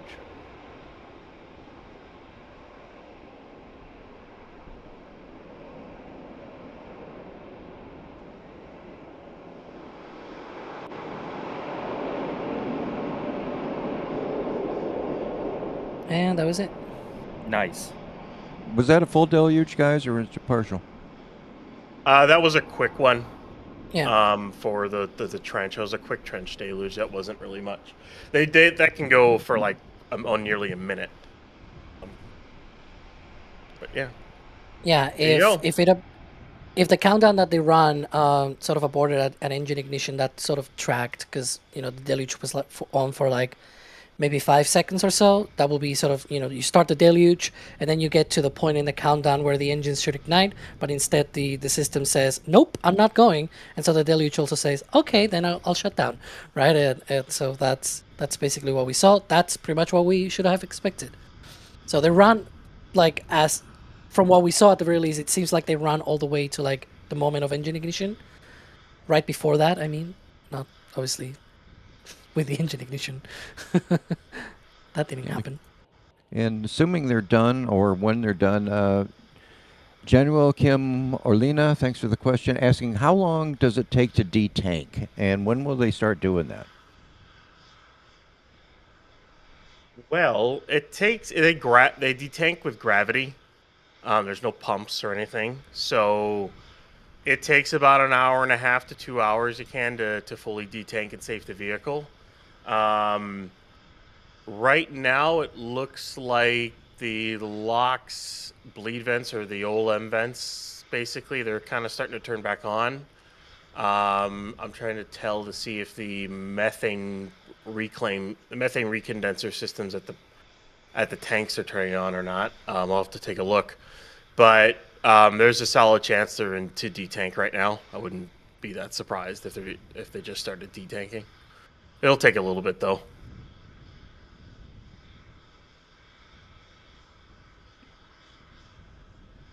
So, so once they detank, then I believe we'll start seeing the road closures creep up to where they were, and then it'll take a while till they can get people to the pad. Do we have an estimate, maybe Alex, on how long until after detanking and after this test, we'll start seeing people return? Maybe anywhere between an hour and a half to 2 hours. Even after detanking, it takes a little bit of time to get all the way out there, right? So we'll see. We'll see how long. I predict though that we're gonna get quite a backup of traffic as they sort of roll those tents over to the to the launch site. And a bunch of tanks probably. Yeah, and tankers and everything. Yeah, because after this, they're gonna have to restock that tank farm and get it ready for launch. And Brian Allegren, if I'm pronouncing that right, would they ever do a spin prime with a full stack? I mean, you could spin prime the booster. There's just no real reason to. They wouldn't spin prime the ship. I'll just tell you that they'll never do ship engine testing stacked on a booster. That's asking for an explosion. That's what that's asking for, especially at sea level. So yeah. All right, and while we're watching for frost to recede and possibly detanking coming up here, I want to thank some few people here. Got Nick Class, store message, you got a patch, great, and buying one for your pin. If I got a pin, apologize for that. Yeah, pins are awesome. Christian, happy late Mother's Day. Yeah, happy late Mother's Day to all of the mothers out there. Thanks for everything, we appreciate it. I'm glad you got something from the store. Got Chasm's got more store. Looks like patches are going fast, guys. Thanks for the support. Appreciate that. D Molden 8 super chat. Thank you very much. And until there's an operational second pad, is there an option for both a booster and a ship catch? I think we covered that. Yeah, they could catch both on here on what we call pad 2. It's just, I mean, the ship's not coming down immediately. They need to test long duration orbits. I mean, this thing has to be up in orbit for weeks, eventually months, and possibly years. So yeah, it's not going to come right down. Plus, you have to have the orbits line up so it comes back off for the tracking. Because if you go cross range, if you do that in Kerbal, you know that takes a bunch of fuel. We got a store message from Jeff. Looks like I got a hat. Oh, those hats are cool. I love those hats. Thank you for getting that. We've got Alex explaining probe and drogue. Yeah, that's okay. We won't go the rest of that then. But yeah, that's a neat system. I mean, you could go back to the Apollo days when they did that. There's lots of cool stuff on how complicated and all that was involved, at least from that. I've seen a bunch of YouTubes on that. And it's a tried and true system. Proto Netto for a super chat. Thank you. With the damage to the chines, I think what you're probably referring to, there's some open gaps there. Those eventually get bolted in. That's one of the reasons that they'll take the vehicle back down to the production site, and they'll be buttoning those up. We got Mocha Live 8800 for new member pad rack. Great. Enjoy the perks. There's a multi-view going on now for the members that can see. Got a bunch of cameras going. So that's one of the things you get. We got a store mattress from Anonymous. Thanks for the great coverage. Hope you got something good. Patch looks like. Lots of renting now. Go ahead, Alex. What are we seeing? Yeah, it seems like we have now depress, right?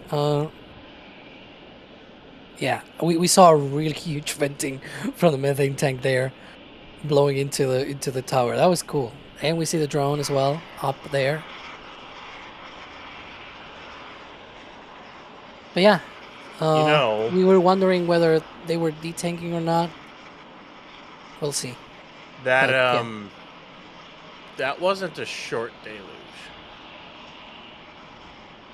That was an aborted. That was an aborted deluge.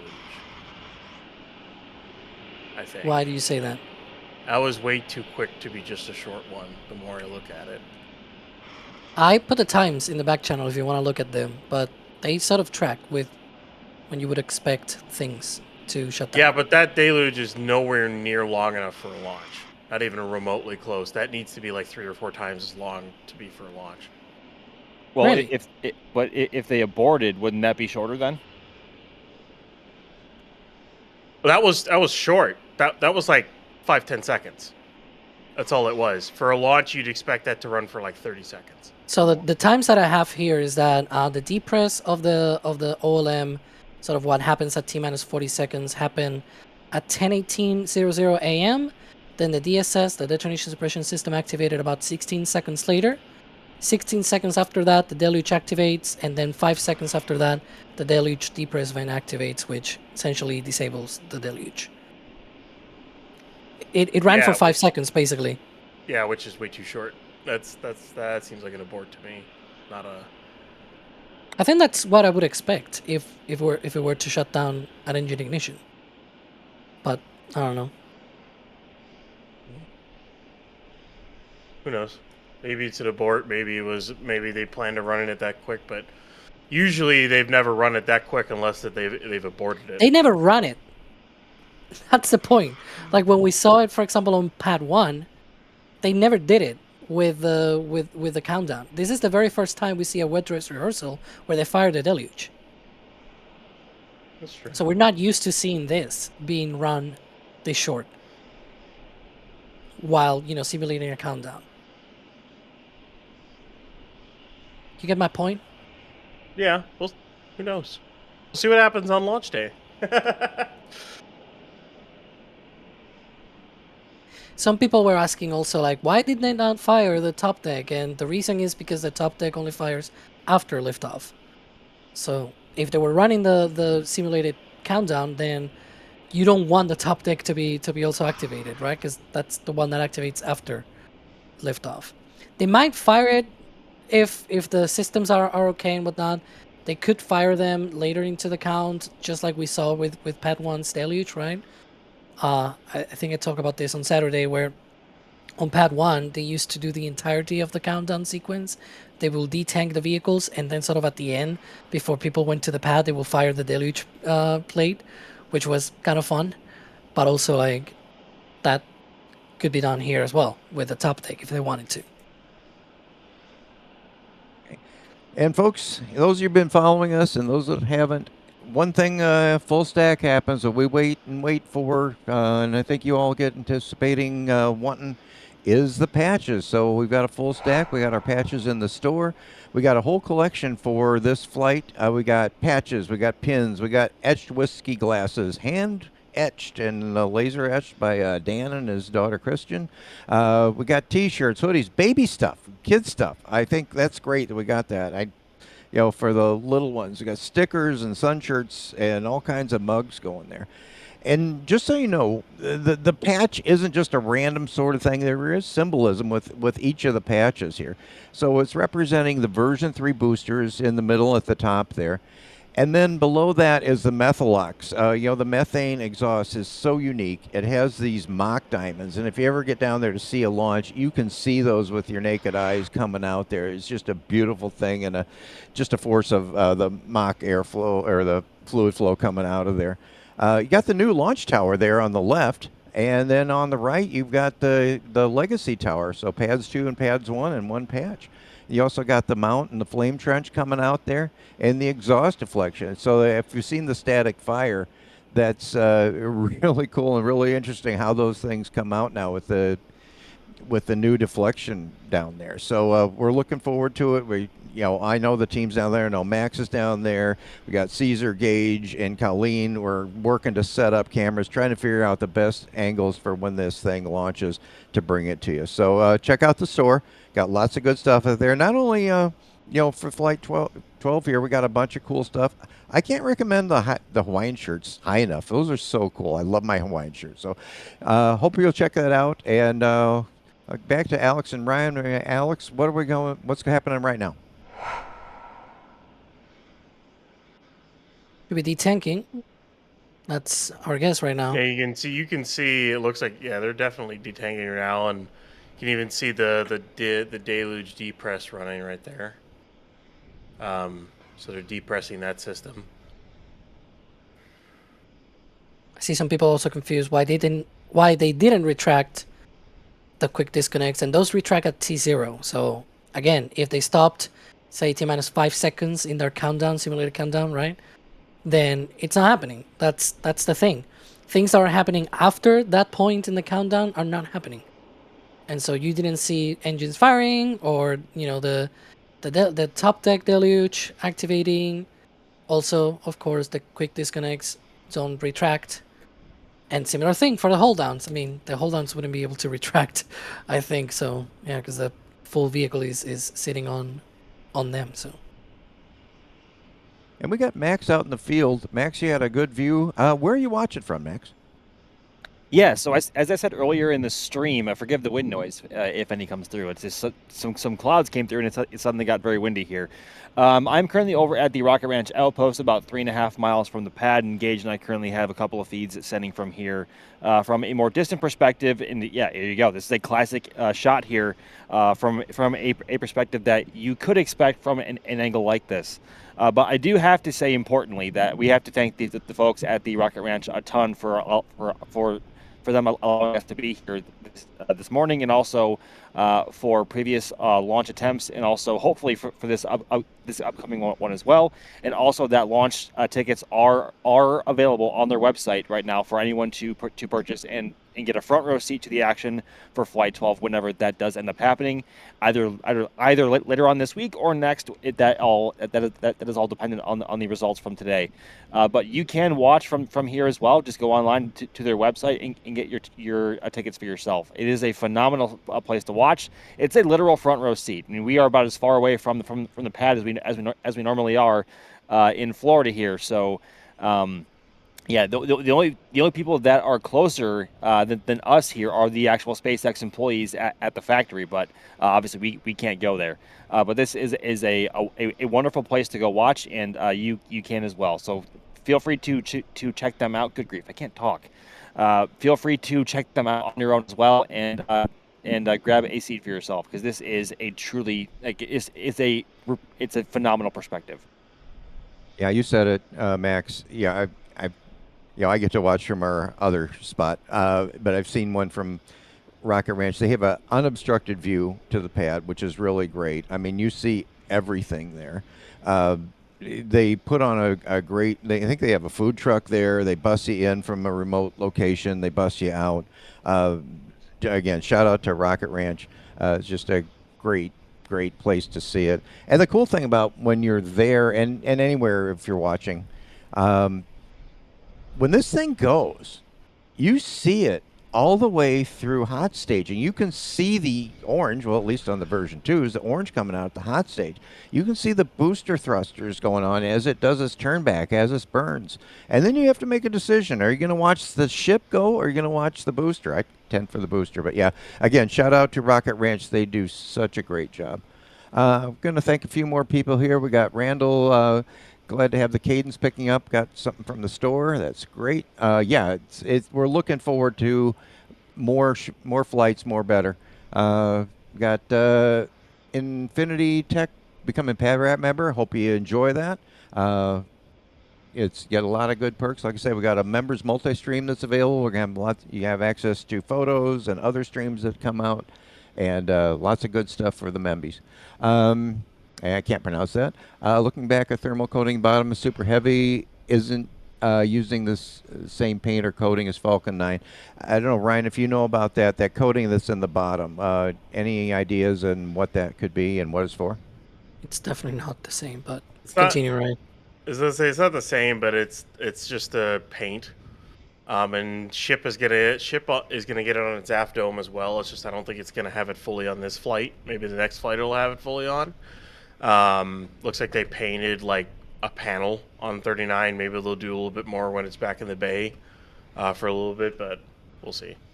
I just want to say I've been trying to recycle looking back and back and back at the deluge here. And one of the things about the system that happens is when an abort happens on the deluge, when you have a gas generator problem, you see those two vents between those two large tanks, at least one of those or both of them will activate during like an issue with the gas generator because it's trying to bleed off gas off the gas generator.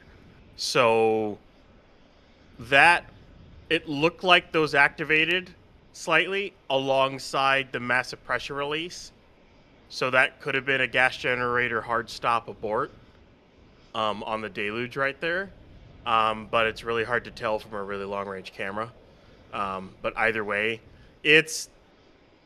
I think they had a full deluge abort. I don't think that was at all planned to only have it for 5 seconds. I think that was a complete abort of the deluge system, which isn't great, but they've had them before.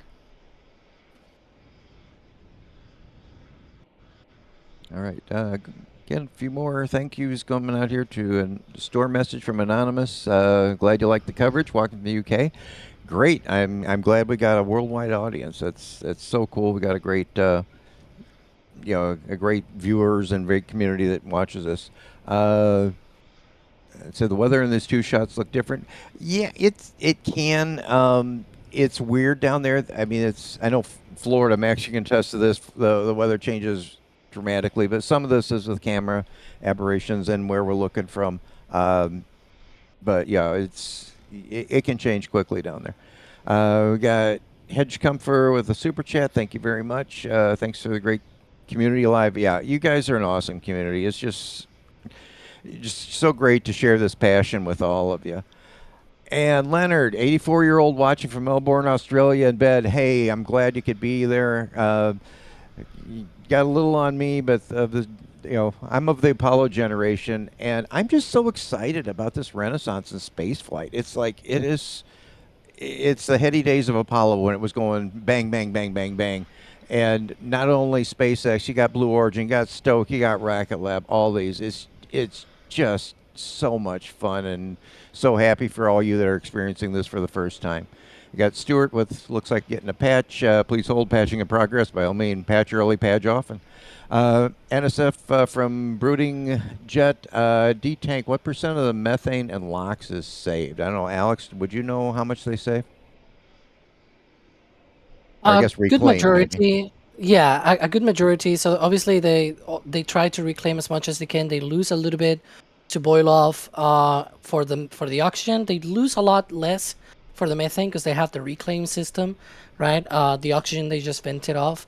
I will guess basically like 15% of the oxygen maybe gets lost, which is not small amount. Like, it's a lot of liquid oxygen when you think about it. But the great majority, on the other hand, you have maybe like 80% to 85% of the oxygen can be, reclaimed and sent back. The methane is probably lower. I will say maybe they lose about 5%, if not less than that, because they have a really good reclaim system. That's why they have a recondenser system on the pad, right? Some of it might get lost with venting and whatnot, but the majority of it gets reclaimed. So yeah, if you do the math, it's still a lot, even though it's a small percentage compared to how much they can reclaim. In terms of absolute numbers, it's probably like a couple of 100 tons, maybe 300 tons of oxygen. Yeah. Plus all the nitrogen as well that they need to use for subcooling and all that stuff. But yeah. Thank you, Alex. That's great. We got Isaac. I love you guys so much with a store message. Hopefully, it looks like maybe a pin you got there. Can't wait for Perfect Flight 12. You and me both, and everybody else probably here. We can't wait for Flight 12. Forward.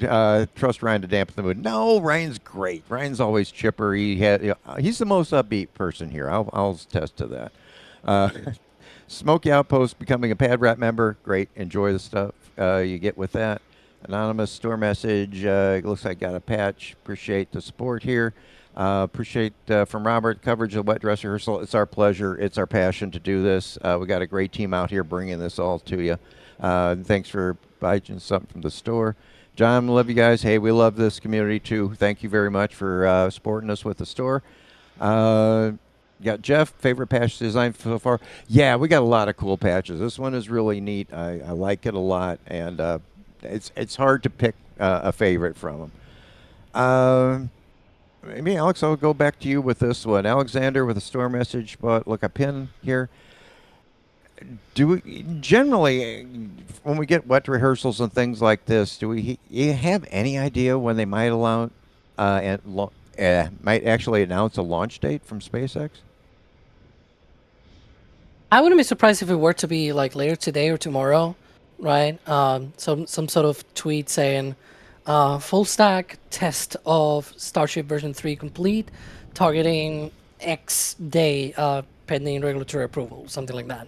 Like, I can already imagine it, right? Because we've seen it before, as you said. We're used to this sort of thing before. So it could be something like maybe later today, maybe tomorrow. We'll keep an eye, of course. We'll share that on our social media. We'll be here for future live streams as well, talking about it. Definitely many other places where you can just stay all tuned into everything. But yeah. All right, and we got Terry store message.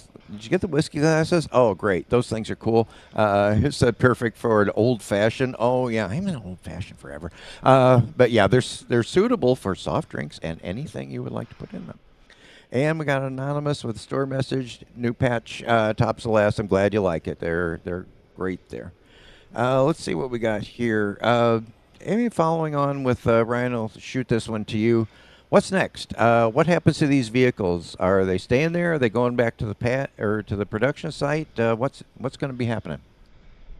So both are going to go back to the production site, and based off of views from RGV that there's SPMTs under the static fire stand now, and S40 is not ready at all. I have a distinct feeling that 39 is going to make a trip to Massey's because of a possible engine swap before they did the wet dress. I don't know what they would do with it at Massey's. I don't know if we would just get like a static fire or spin prime or what. But but I think it's a decent possibility that 39 is gonna make a little trip out there, and then come back to possibly get payload then before it goes back out to the launch site. So with that, if that's the case, and with the delay to the wet dress, I'm almost certain in my confidence at saying the 15th is not happening. I don't think the 16th will happen either, especially if 39 has to make that trek. And then basically I would go and I'm looking at maybe the 18th as my guess as when they would probably hit it as for a possible launch. But of course, we'll have to wait and see what SpaceX does. But as of right now, I think they're both going to have to go back. B-19 still has to probably get its FTS and then some chine work, and then 39 might have to go for a ring around the rosy again. Very good. I'm gonna start jumping here. Got a couple questions going. Let's get our thinking caps, our prognostication caps going on what's happening down the road here. First, Ryan, we'll start with this. Exotic Space Shuttle is wondering, what's the status on the future vehicles? We got Ship 40, I believe, and Mega Bay 2. Where are we at with the upcoming ships, boosters? Any idea what kind of configuration? Any HLS stuff that's going to be in that? Well, 40 is finished cryoed and getting ready for a static fire. 41, the transfer tubes rolled into Mega Bay 2 this morning. And then basically that just needs its aft section after that, and then it's a fully stacked vehicle, and then give it a couple of weeks before it's ready for cryo. 42, I don't think it's got its payload bay yet. And then there's, of course, 43. And then 44 is the missing nose cone, and then you just kind of go down the line, and they're still making progress with a lot of different nose cones in the factory there. But at least 40 is going to be relatively close. 20, and then if we go to the boosters, booster 20, they finished stacking a few weeks ago. That should be ready for cryo by the end of the month, would be my guess. Hopefully static fire end of June, something along those lines. So maybe a flight 13, assuming this goes well, and depending on this, the flight 13 vehicles may be ready end of July, early August. We'll see. Of course, it's entirely dependent on how flight 12 does and when it goes. But they're making progress in other vehicles. Booster 21 has also started stacking. It's only the first two sections, though, the common dome and the section below it, but waiting on the next sections to continue to roll. Okay, and kind of a follow-up here from Nick. Will the tanker ship be extended? Is it going to be longer? Is it going to be, taller than the current ones?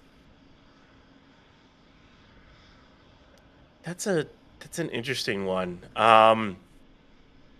because when you for a tanker ship, your fuel is your payload. So in theory, you just make the main propellant tanks bigger, but then you possibly have contamination with autogen with that, dependent on how the autogen is nowadays with Raptor 3. I don't remember off the top of my head. But it still is bad, probably. Yeah. And the thing is with the tanker ships, you could make new tanks. You could put separate tanks in there, but that's a lot of added mass. So your best option, in theory, actually, is the tanker ship would actually be shorter. So basically, you move the domes to make bigger main propellant tanks, and you just get rid of any unwanted ring sections, and that's your tanker ship, in theory. So, like, instead of having the payload base section, you just stack the nose cone on the forward dome. Yeah, and, well, you might need an extra ring on the forward. So there would be so basically you might be deleting 2 rings off of a tanker ship. But who knows? We won't really know what it looks like until we see one. The problem, because I'm seeing a lot of people always, suggesting an extra set of tanks. There's also the problem that how do you load that extra set of tanks? They will need to be connected to the main tanks, perhaps. So that then, since we're looking at the ship quick disconnect, because if they're completely separate, then you need a second QD arm on the tower to be able to load that separate set of tanks. You also need a separate connection of those tanks to the receiving ship or the depot or whatever you want to use on the other hand. Like, it's just such a mess when you can just use the base ship. You load everything through the quick disconnect. You just use what you've got, basically, right? Like, I don't know. It seems like a mess the other way around. This one I'll start with you, Alex, and trying to get your thoughts on it too. We're going even farther into the future. We're heading to Mars, and we're not going to make it in the next transfer window, but maybe the one after that. When we get there, what kind of infrastructure do we need to get a ship back? Do we need a full pad? Do we need a tower? What kind of GSE would we need? Put your thinking hats on. What would that be? Well, they don't need a Mechazilla on Mars, that's for sure. They may want to do something like that in the future. In terms of tank farm, I can imagine them doing some kind of integrated thing inside the ship, because for loading, like, yes, you need a lot of infrastructure, but if you use, for example, the first ships that land there and they stay there, for example, because they may be cargo ships and things like that, you can in theory run those as your tank farm. They've done this. They've had ground tanks that were Starship tanks, basically. Remember that back in the day? But this will of course be on Mars. It will be a whole very complicated thing, but you only have the ship, you don't have the booster, right? On Mars you have basically just the ship. It's still a complicated thing to fuel. It's not like it's just, you know, an instant or anything like that, and you know, but it's also different because you don't need the full performance. Like, you can in theory just do boil off like non-subcooled propellants basically, and still get the ship back from Mars, because it's just that different. The Mars gravity is so weak in comparison with Earth that you can fully load the ship and bring it all the way to Earth without the subcooling and still be able to land on Earth.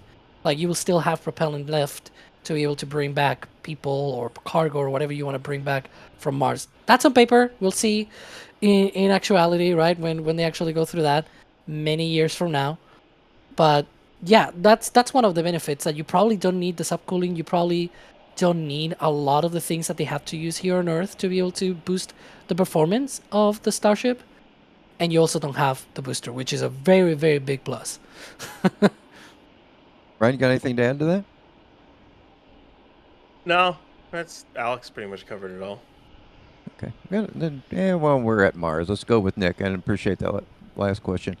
How many ships are we going to send to Mars? I know Elon's had a progressive one. I'm hoping it's multiple ones, so they can take advantage. You know, they send one in for the landing, and if it doesn't go right, then they have time to adjust the software or whatever. But what do you guys think? Alex, I'll start with you.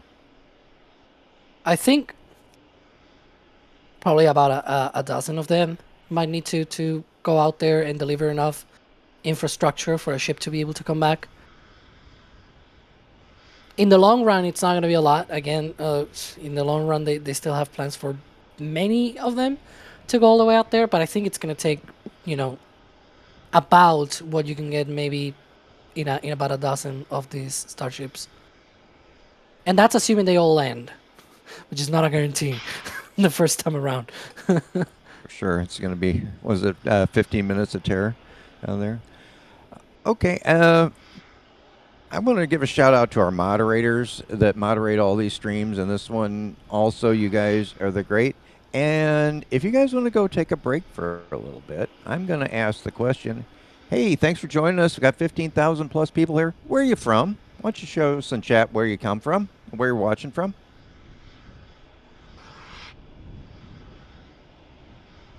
Rome, Georgia. Oh, you done it, Roger. Now you've done it. Chicago. Hey, you're in my neighborhood. New York. Cleveland, Bulgaria. Oh, are cool. Norfolk, UK.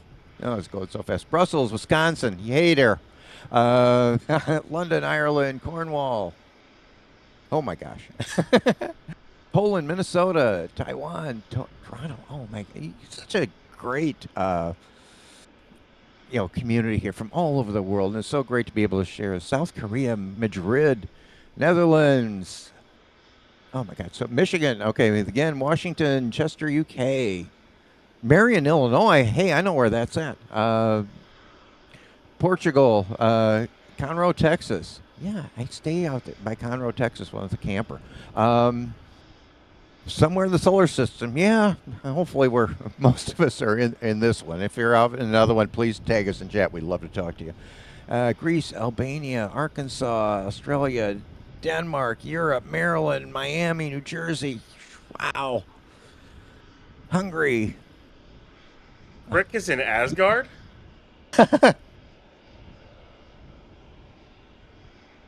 France, Louisiana, London, Mozambique. Wow, all over the world.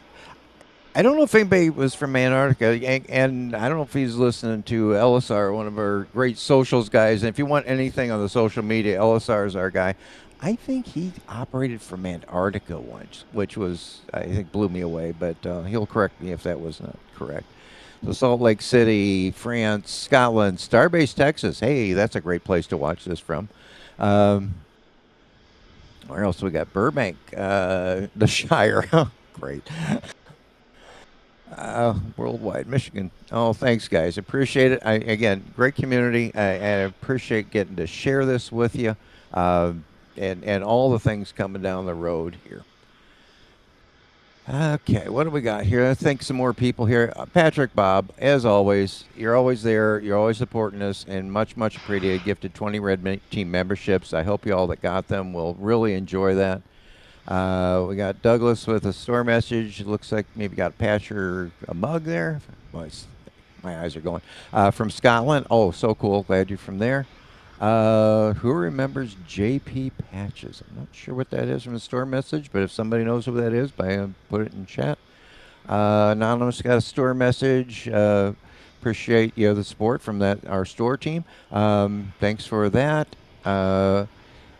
Forward 79 back to Earth. How many flights before Artemis? Let's start. I don't know, Max, are you out there still with us? Maybe I'll ask you that. And we'll just go around the horn for predictions.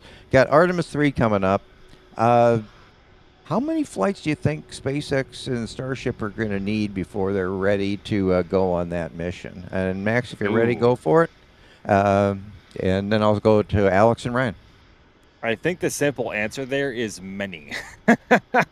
I mean, obviously, they had to demonstrate version 3 and making sure that it is capable of becoming operational on a multitude of different designs.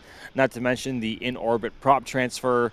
Then also, of course, having to demonstrate their lander on its own before Artemis even get to the moon. So, oh God, I don't know if I'm feeling confident enough to put a number on it. I still have some confidence in them making the late 2027 window, but the entire trajectory for Starship and Artemis is going to be dictated, or partially dictated, by the results of Flight 12, hopefully within the next week or week and a half, depending on when the results for this are posted and the targeted launch date is confirmed.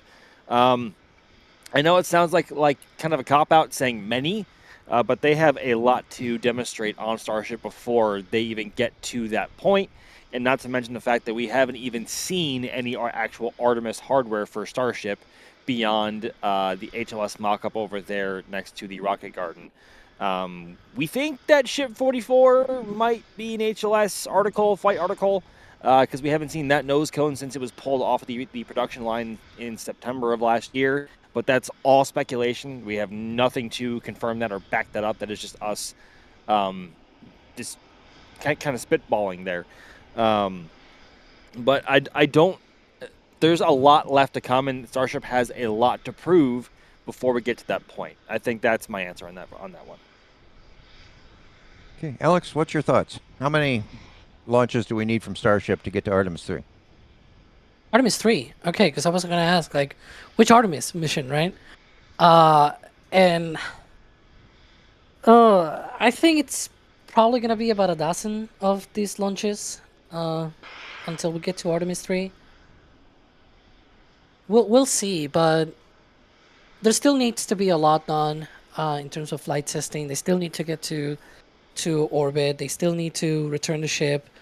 They need to get the in-space refueling as well between ships done. They need the long duration flight as well, which in theory is now the same as the in-space refueling. That might easily be 10 to 12 launches from now until they get all that done. And then Artemis 3 is supposed to be around mid to late 2027. Then the uncrewed demo mission, right, which will also take a bunch of tankers as well. And then the crewed demo with crew on board, which might be either Artemis 4 or 5, we don't know. It'll depend on the readiness of Blue Origin's lander as well.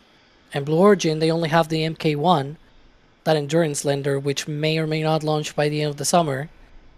And so it's sort of a race here, where it's like, we'll see who gets there. But it could be about a dozen of flights until Artemis 3. Hey, Ryan, you got an opinion on the matter? Oh. If we do before Artemis 3, it's going to be, it might only be like 10 flights. It's not going to be that many. Like, Artemis 3 is not that far away, relatively speaking. It's like a year and a half, and as of right now, I still only see them getting 4 or 5 flights this year. Maybe the cadence will increase. Maybe they get to like 15 flights before Artemis 3, but I think that's the kind of the max, to be honest. And the reason why I mentioned, because some people were asking, like, do they need refueling? No, they don't need the refueling for Artemis 3, but the intention is before the end of 2027 to get the uncrewed demo. And if you have already Artemis 3 mid to late 2027, they're probably already going to have the ship-to-ship transfer, like, probably before Artemis 3. It's one of those things that it's like, they probably need to get that before Artemis 3. And this is another point as well. We knew recently from the presidential budget request last month that the critical design review of the Starship HLS should happen this quarter, like quarter 2 of calendar year 2026, so between April and June. So don't be surprised if at any point we get some kind of post or update about it from SpaceX saying we officially closed out the critical design review. Here's all the things that we've been working on and things like that. Like, I wouldn't be surprised if that sort of thing were to happen soon because of that, because it's a major milestone. It's when they go from, doing all of the design process and everything to now starting to bend metal and weld things together. They have already done, they already got started in October, in fact, with a test cabin of the HLS. So, it's one of those things that they're getting there. It's just takes time. Okay, and if you've all been with us, today's event has been a wet dress rehearsal of Booster 19 and Ship 39. Hey, Ryan, I wonder if you could take us back. What have we seen today? You got any info or on your spreadsheet of what the timelines are? What happened from the start, and how did we get to this where we're detanking? Yeah, I didn't catch when the box fan started, but I'm going to guess that was probably like sometime like 6 in the morning or something along those lines. The CH4 subcooler chill down definitely happened around like 7:26 in the morning. The lock subcoolers were already basically chilled down, so SpaceX was already well into wanting to go this morning. As we can tell, they already got it done. The methane line chilled down right as the road closed. Methane reclaim vent started right away. They'd already cleared everything out. They got well into chill down before they even moved the stands and fully cleared the launch site. Once that was done, we basically started prop load, was around 9:44, give or take. 9:44, 9:45 is when prop load on the booster started. That's when we saw frost basically start on the booster. And then it was kind of weird. So we saw frost on the booster LOX tank. Prop load on the ship kind of started like a minute earlier or so. We saw ship LOX frost like 9:46, 9:45 was like ship methane frost, and then booster methane frost was like 9:48. So they kind of like slightly staggered, but all around within the same few minutes. So basically, SpaceX is loading both ship and booster within 30 minutes. For an example, for Pad 1, ship would take 49 minutes or so to load, and booster would take about 40. Now they're doing both in half an hour. And they could probably do ship quicker if they wanted to. They just don't really need to, per se. But they could probably do it quicker if they wanted to. Everything finished off around a little bit around 10:15. That kind of did a hold, and then T0 was what? It was about 10:18:30 or so. As it was basically, it was T0 or so, what we think was going to be around T0. And if this were a launch day, they would have launched like shortly after that. Basically, it would have ignited the engines and launched. But it's not launch day. It is just wet dress rehearsal day. Oh, and I'm hearing from Jay in the background. We can have replays of what we saw at T0. Jay, if you want to, since you say you're ready, we can go do that. And so basically at T0, they went and activated the deluge there. So Weir went, and then they immediately went for depress. Seeing a high res of that, I am an idiot. I'm just going to say that right now. I am an idiot. Alex was right. But, it's not surprising. I'm always an idiot. So, Wait. Yeah. What? I said I'm an idiot. Alex was right. It wasn't abort. It wasn't out on an abort. I'm a dum-dum. I'm an Here idiot. you can see both the weird van, the depress as well, plus the trench. See the DSS there.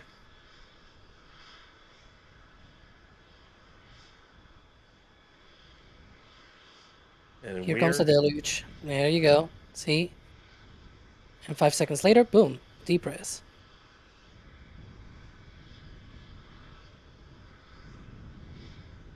Which would make sense. Like, that's what I was trying to explain, that it's like, that sort of... I saw something that I didn't. My eyes are... Like, can we run it and simulate sort of the whole sequence? Let's see. Hang on. Okay, so DSS, that's about T-minus 25 seconds.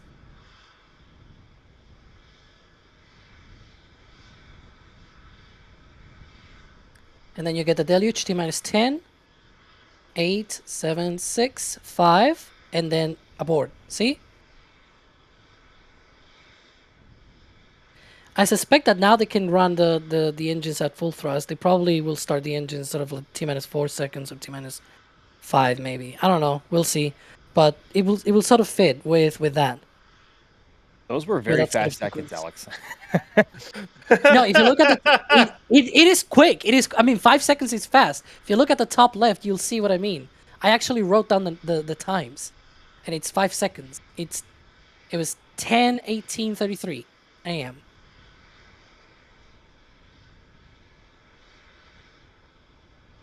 Yeah.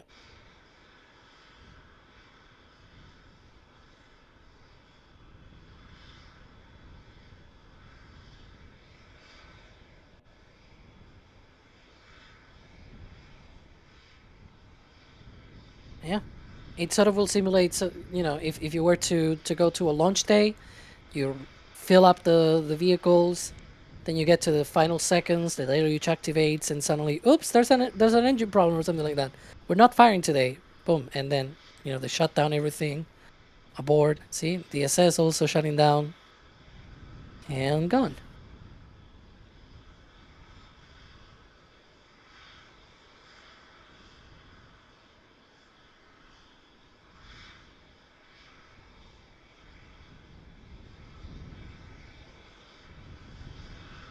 As I see Harrison in chat, hi.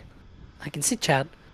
5 seconds is probably fast for the guy at the console as well, which is why, for example, for Falcon 9, the last 10 seconds of the count are completely autonomous. Even the aborts are all autonomous. And I will believe as well that, the last 10 seconds of the Starship count are also autonomous, because there's no way a human can be that fast to stop a launch if something were to happen.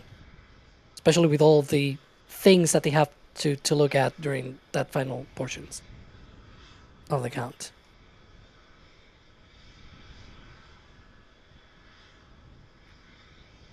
I'm going to thank Jay for getting all these replays up. Always great the turnaround on these things, especially when we have launches and things, is just amazing.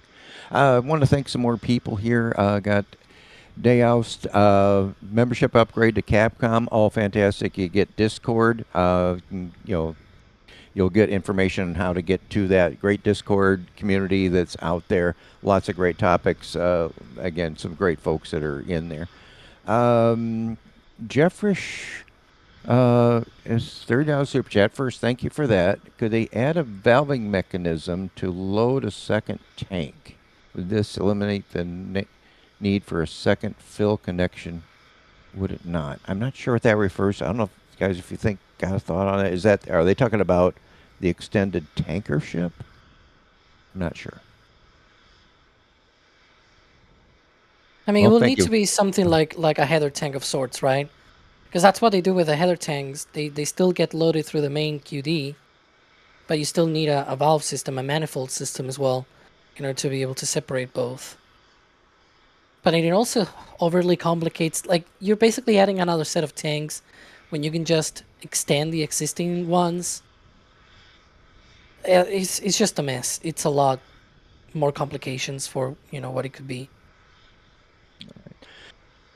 Okay, and we got Scott Carr from Johnson Space Center. Oh, that's cool. Awesome. I'm glad we're getting some folks down there. I've been there for ages. I need to stop by there sometime. I mean, if you haven't been there, again, it's been a while for me. Awesome Space Center, awesome Visitors Bureau. We had some cool stuff. We had Alicia and Das had gone down there. When was that? They actually got fitted for spacesuits. I thought that was just... I'm going from playing Kerbal to getting fitted for an actual spacesuit. How cool is that? We got Bon Bon for a new member. Thank you for joining. Enjoy the perks. We got Bon Bon again, upgrading the red team. More stuff. Appreciate it. And to Launch Director. Oh, you're going right through the categories here. Well, thank you very much. A lot of good stuff with the Launch Director. You get the Discord and all kinds of other stuff here. And we got Harry Potter fan for becoming a Launch Director as well. Awesome. Thank you so much for all the support. Got Carthage for $20 super chat. Again, thank you so much. We will definitely put that to good use as we prepare for Flight 12. And we got Harry Potter fan. Thank you to Harry Potter fan for the support. Yes, thank you very much. Pat on your back for all that. This is a kind of interesting one, Alex. I think this is maybe in your wheelhouse. Cube DGMD is wondering, what speed will Martian entry be? I know escape velocity from Earth is about 40,000, a little bit more kilometers per hour. Will that still be the speed when they hit the Martian atmosphere, or will they try to do an aero braking or something like that? Relative to Mars, it's different. So, yeah, I actually work better in kilometers per second or meters per second because their speed's so huge that you basically have to do it per second instead of per hour at that point. So, escape speed is about 11 kilometers per second here on Earth. But then relative to Mars, I think it's closer to like 5, maybe 6 kilometers per second. If this is off the top of my head. I'm not talking, looking at a pork chop plot or something like that. Just off the top of my head, I think from an interplanetary trajectory, you enter Mars orbit, not Mars orbit, Mars atmosphere around 6 kilometers per second, probably. I think it is. I'm trying to really remember it. But yeah, for example, just to put it in perspective, when you get into it, it also depends on the distance. But when you get, for example, with close to the moon, it also gets to like something like 2 to 3 kilometers per second, because it's different, right? It's a different body, it's a different speed. So if you were to do, for example, like some sort of Apollo 8, but you don't do an orbital insertion, right? Bit different than Artemis 2 in this case, because you will be close to the moon in this case. Then your speed will be sort of like 3 kilometers per second, 3.5, maybe 4 kilometers per second. But yeah, for Mars, in that case, it will still be in the order of 6 kilometers per second or something like that, which ironically it's still slower than orbital speed here on Earth, because orbital speed is close to almost 8 kilometers per second. So it will not be super duper fast. The problem is you're still coming in a really weird angle, basically, because it's a different way of entering Mars's atmosphere from so far away.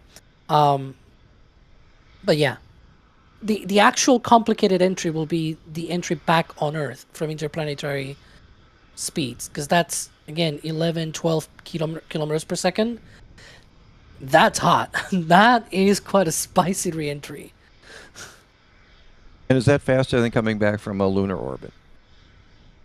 It is slightly faster, yes, because lunar orbit you're still sort of somewhat around the Earth, right? So you technically don't need to attain escape velocity to reach the moon. Just need a high enough orbit around Earth that gets you close to the moon, right? But still is quite close. It's a little bit more, but not that much more. It's maybe like half a kilometer per second faster.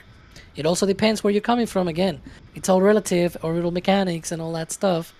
If you're coming from farther away, then you might still get quite much more speed. I believe the fastest that we have had something re-enter Earth's atmosphere has been something like 13 kilometers per second.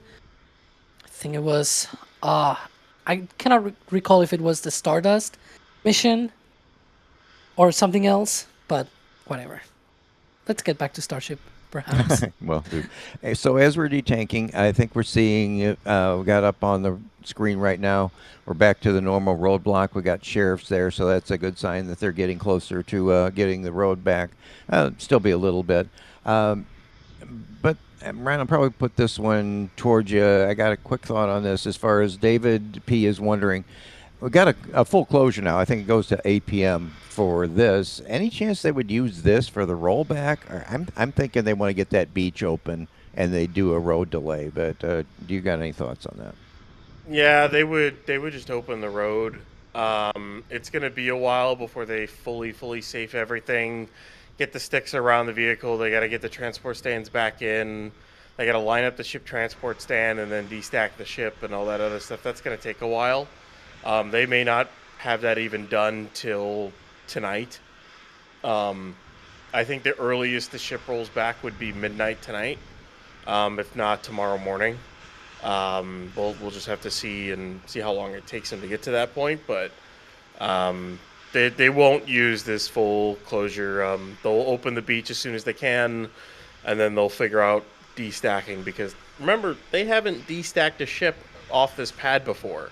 So this will be the first time using the stubbier sticks, disconnecting this arm, all bunch of different things. So they will take their time, and we'll see when ship rolls back. Looks like we see there depressing of the quick disconnect. Yeah, that should be end of... End of detanking like, for the ship, right? Yeah, that should be full detank for the ship at that point, which is quick. Because it's still frosty. Like an hour ago.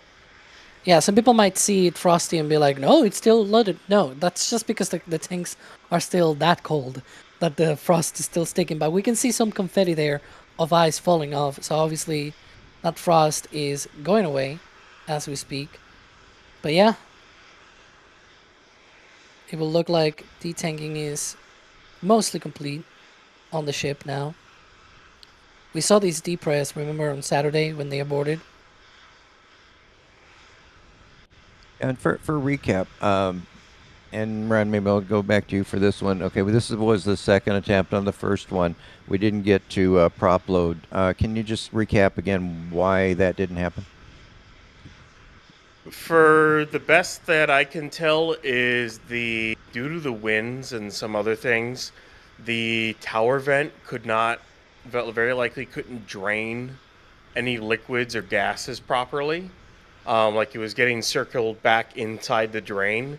So they couldn't drain it properly, which means they couldn't chill down everything properly. So they couldn't load. And they couldn't get the stuff out of the system. So basically they had to redesign it on the fly, and this is what they came up with. It's a little bit angled out, and it makes it much harder for the wind to make it an issue with it. And it shouldn't be an issue going forward anymore. But I think it's just because the design of the Trident vent was a little odd, and it kind of stinks though. Trident vent looked cool, but here we are. And by the way, as part of the fact that it's much safer now because a lot of it is detanked, the roadblock at Richardson is gone. So that's gone. and out of the way. So the next roadblock will be the one at LBJ, and that won't open up until the transport stands are gone. Even you may see the road open and beach open text come out, but that doesn't mean that you can actually get to the launch site because there are a pair of transport stands in the way. So those have to get moved back to the launch site before anyone can actually get to the launch site. So once they finish detanking this, which booster shouldn't be that far behind, a lot of the condensation you see coming off the tank, like the actual clouds, that is basically where there still is propellant. The frost is not, as Alex was saying before, is not indicative at all of what's left on board. In fact, I would say the methane tank is pretty much empty. All that's left is probably the transfer tube. So I wouldn't be surprised if those vents come on and there's the tower vent. So that's indicating basically the ship is basically empty at this point. So. And Ryan, I'm going to throw this one your way from Spherical Cow. The grid fin actuators, now they are inside the methane tank. Am I correct on that? And how do they keep them warm? Does that impose any kind of risk as them freezing up on those motors? Well, they're inside their own insulated cavity. So there's a cavity that goes into the methane tank, and then there's insulation around it. So they are protected from trying to get all frosted. It's cold in there. Don't get me wrong. Yes. I have a silly request here. Are those missing tiles for real? Apart from the white tiles. I'm seeing a lot more white dots now than we used to see. Well, you think tiles got knocked off when it shrunk? I don't know. Huh. Maybe it's just the view. I don't know. Continue. As I say, we'd have to zoom in a bunch on the ship to see. But, anyways, basically it's insulated cavities inside the tanks, and they'll be fine. They'll work just fine. Now on that, Jack 0M.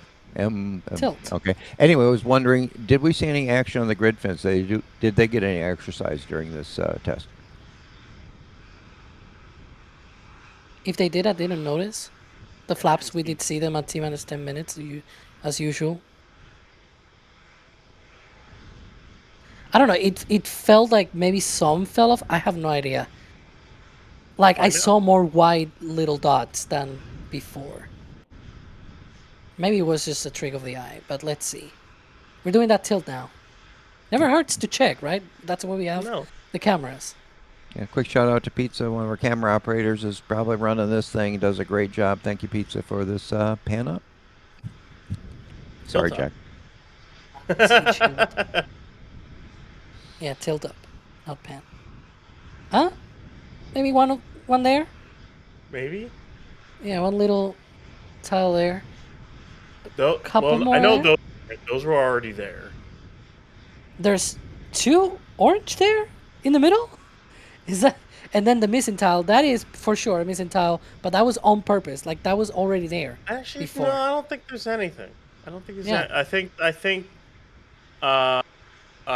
looking back at some older pictures, those are all there as white or gray tiles. I don't think any fell off. I don't think so. Okay, that's weird. Yeah, they just look whiter. I don't know why. It looks like this maybe it's the lighting. I think we got cars to the pad, guys. It's coming through the roadblock. We got a truck and a Cybertruck on its way. Time to grab the stands. We haven't had depress yet. Maybe they're waiting on that.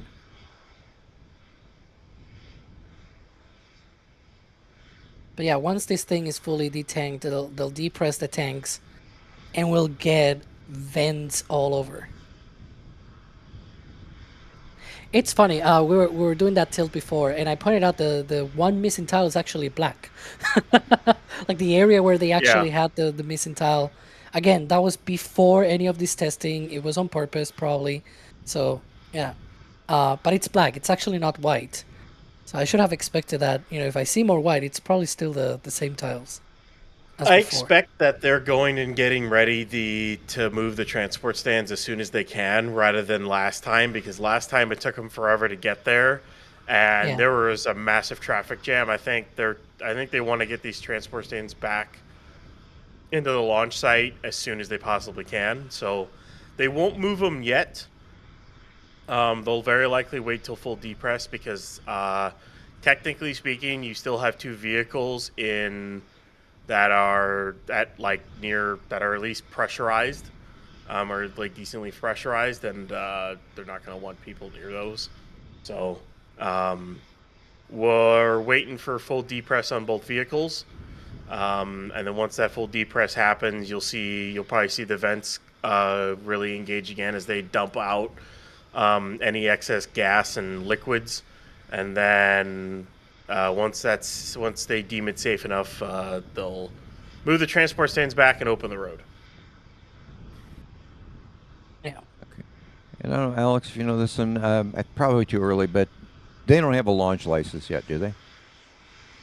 Not valid for this version and this profile of Flight 12, right? So we still need to see that. I wouldn't be surprised if that's something that comes out this week. I wouldn't be able to say whether it's today, tomorrow, or something like that. It might be closer to the end of the week if I were to guess. But we'll see. We'll wait and see what happens. We'll definitely keep our eye on the FAA website for an updated launch license. Yeah, thanks, Linda Ann, for that question. Ryan, Rekish, I'm not going to try to favorite. I think it's a question regarding Pad 1. Where does it stand? How long estimate do you think it is? I know we're seeing the framework go up for the pad mount, but what status do we have on that thing? The second pad. Pad one rebuild. Okay, I was about to say the second pad is done. It's got a vehicle on it right now. Pad 1 rebuild, it's still 12 to 18 months out, probably, or more, around 18. They've been working. They're pretty. They have made a lot of progress since Flight 11. Find words here. And I would expect them to be able to finish it within another year, probably a year and a half or so. So you'll have 2 pads operational here, either end of 27 or early 28 would be my guess. Cold Pad 1 the way that it's Cold Pad 1 Artemis 3 the way it might happen mid to late 2027. Yeah, basically. Yeah. And the flame trench goes in a different direction than Pad 2, is that correct? It'll be the correct direction, basically. The reason why Pad 2's is the way it is because they didn't have a lot of room over at Starbase. They didn't have their land expansion yet. So they were having to work within the confines of what they had, so they had to turn it the way they did. Every other launch pad that they're making, LC-39A, both pads at 37, and of course Pad 1 will be facing the right direction, so booster doesn't have to do a weird dog leg when it comes back. I guess the move team moved back to the roadblock. I wouldn't want to be that close to the vehicle or ship when they do a depress event. Those are loud. So I don't blame them, to be honest. Even with your protection, it's got to be really, really loud. I'll be keeping tabs on that. We got RH Versity is wondering, and Alex, maybe I'll start with you for this one. When is Flight 14? Well, we don't know. We got to get 12 off the ground first, and 13 we'll see.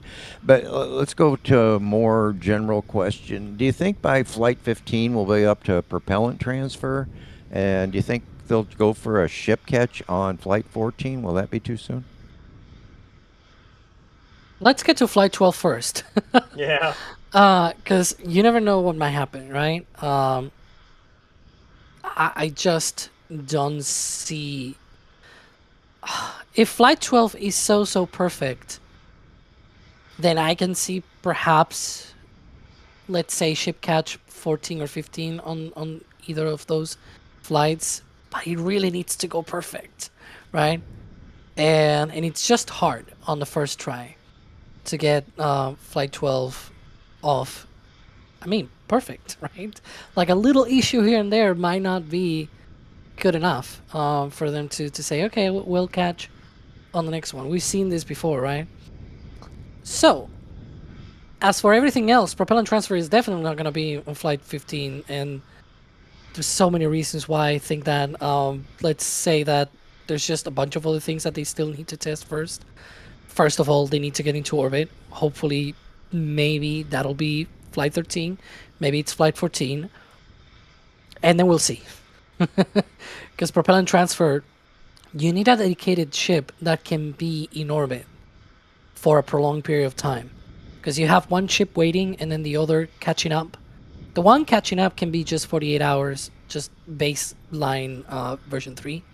But the one waiting, it's probably going to be waiting for a few days at the very least, if not more.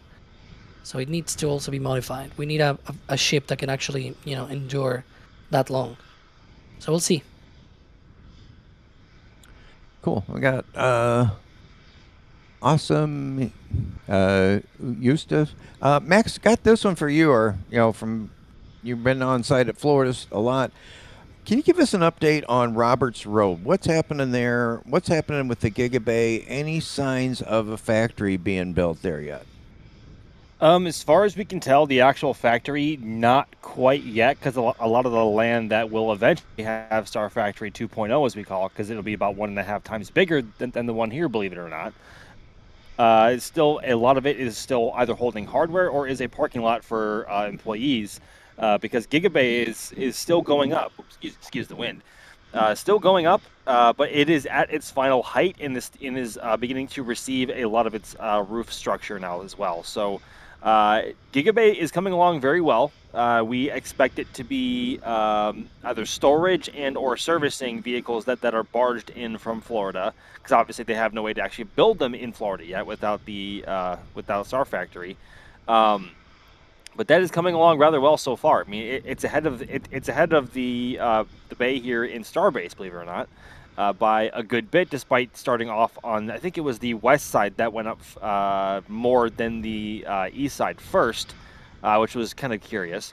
But it's coming along rather well, but we have not seen any real progress on Star Factory 2.0 yet.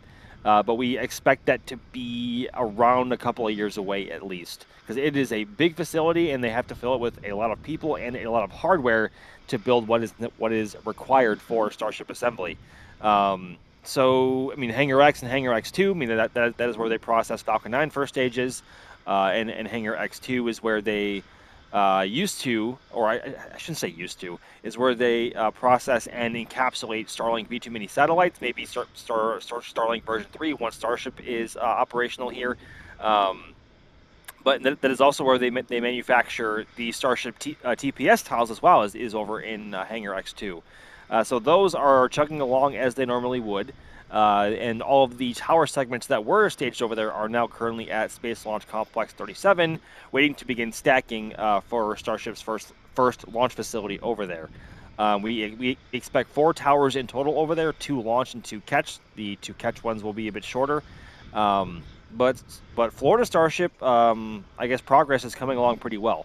And if things stay on track as they are now for LC-39A, and if Flight 12 goes well, we could be in for a flight from Florida by the end of the year, fingers crossed, probably some point in Q4 between October and December. So it's coming along pretty well, but obviously things have to go well here first before anything else can progress.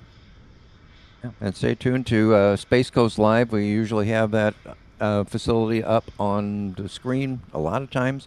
We do flyovers on occasion, and so yeah, we'll definitely be keeping close eye on that. And speaking of the Gigabay, right, I'm going to pose one to you. Okay, we got the Gigabay going up. How is it going to be laid out? How many bays will be there? And the question we always get is, what happens to the mega bays after Gigabay is up in production?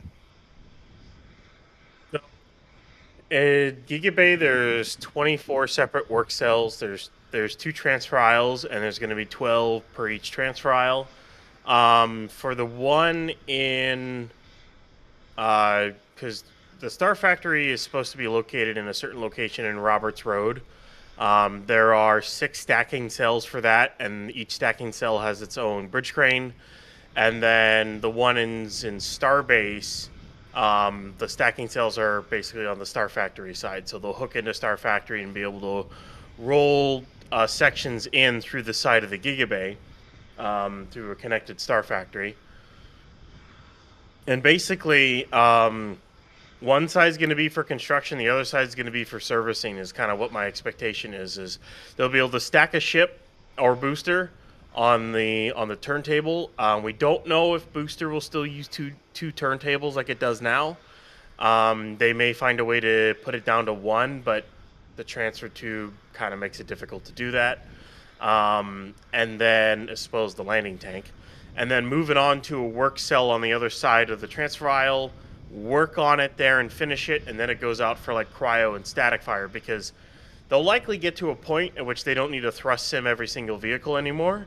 And that's where they can put a ship on the static fire stand and roll it out to Massey's, cryo it, and then static fire it, and then bring it back. Booster, they'll have to roll it to Massey's for cryo, and then they'll have to roll it to the launch pad for static fire. So that's still something they're going to have to figure out there, try to figure out a better workflow. But there's a lot of interesting stuff. I can't wait to see the Gigabay fully operational. They're currently putting in post for the 6th level right now, which is the big transfer aisle bridge cranes. They're like 450-ton bridge cranes. Basically, they'll be able to single-handedly pick up a ship or booster with no problem and move it around on its side of the Gigabay. I think we're expecting at least 2 full large transfer aisle bridge cranes per side, but of course we won't know until we fully see it. So. Okay, and another big project that's down there at Starbase is the air separation unit. Ryan, can you talk about that a bit? I mean, what's the purpose of it, and how is it going to help out the flight cadence? So the ASU, or air separation unit, is to basically, it's going to take air from the atmosphere, and it's going to compress it in a set of compressors, multi-stage compressors. That'll condense it and condense it and condense it. They'll set it into a cooling tower, which will condense it even more.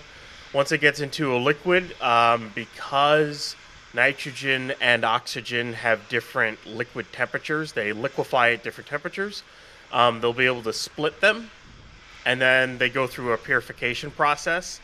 And then once they do that, they can just pipe it into the tank farm and load liquid nitrogen and liquid oxygen into the tank farm. They could also split off argon if they want to for welding and stuff like that. I don't know if the ASU is going to be set up for that, but I know it's at least going to be set up for oxygen. And that looks like that was a lot of ice that came off. Looks like booster depressed.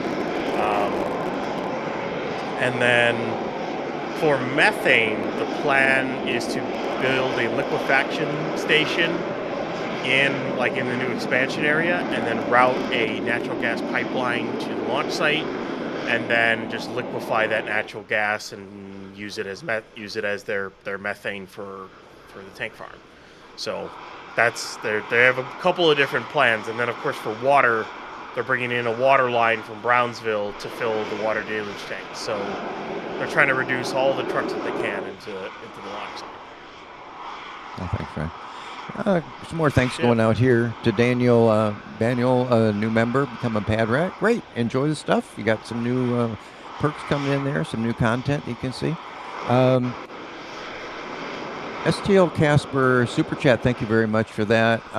Everyone wants a ship catch, but what booster will be catching next? Hopefully 20 after that. I'm hoping that they'll do 20 if this comes back. You guys have any other, you think 20 is an option or with possibility to get caught? Maybe 21. We'll see.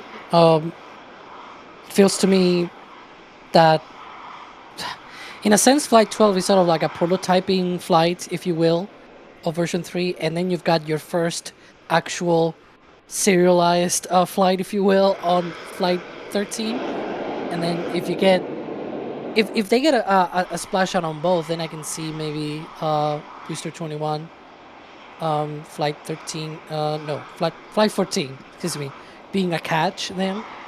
I can see something like that, where it's like, okay, Flight 12, prove it out.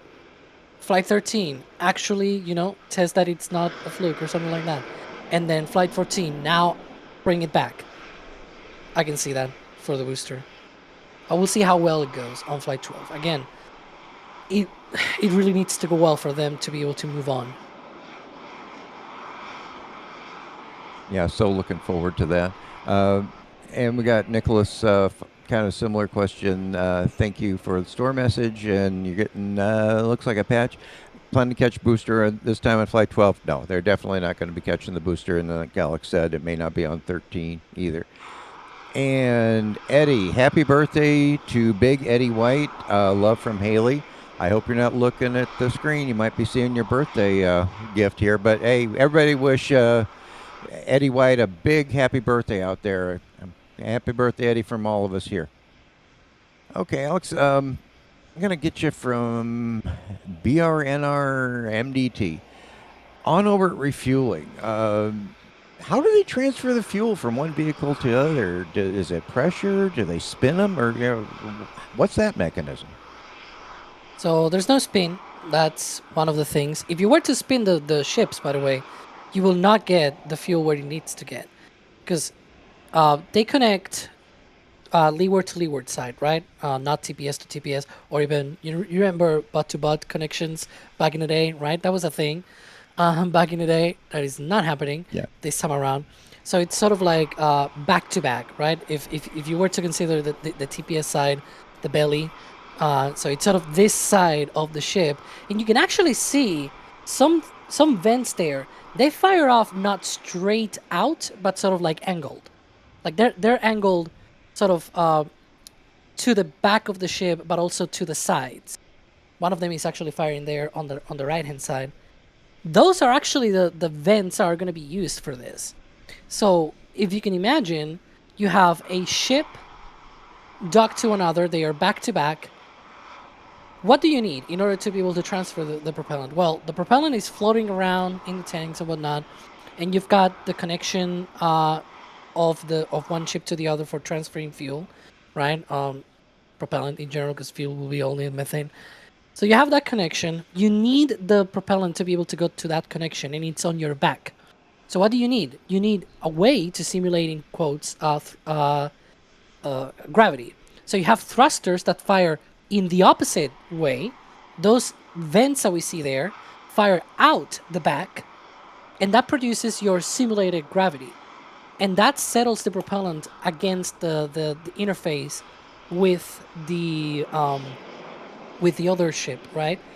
And so what you need now after that, once you have the gravity, simulated gravity, so to speak, that propellant settled against that interface, the next thing that you need is a way to actually make it transfer.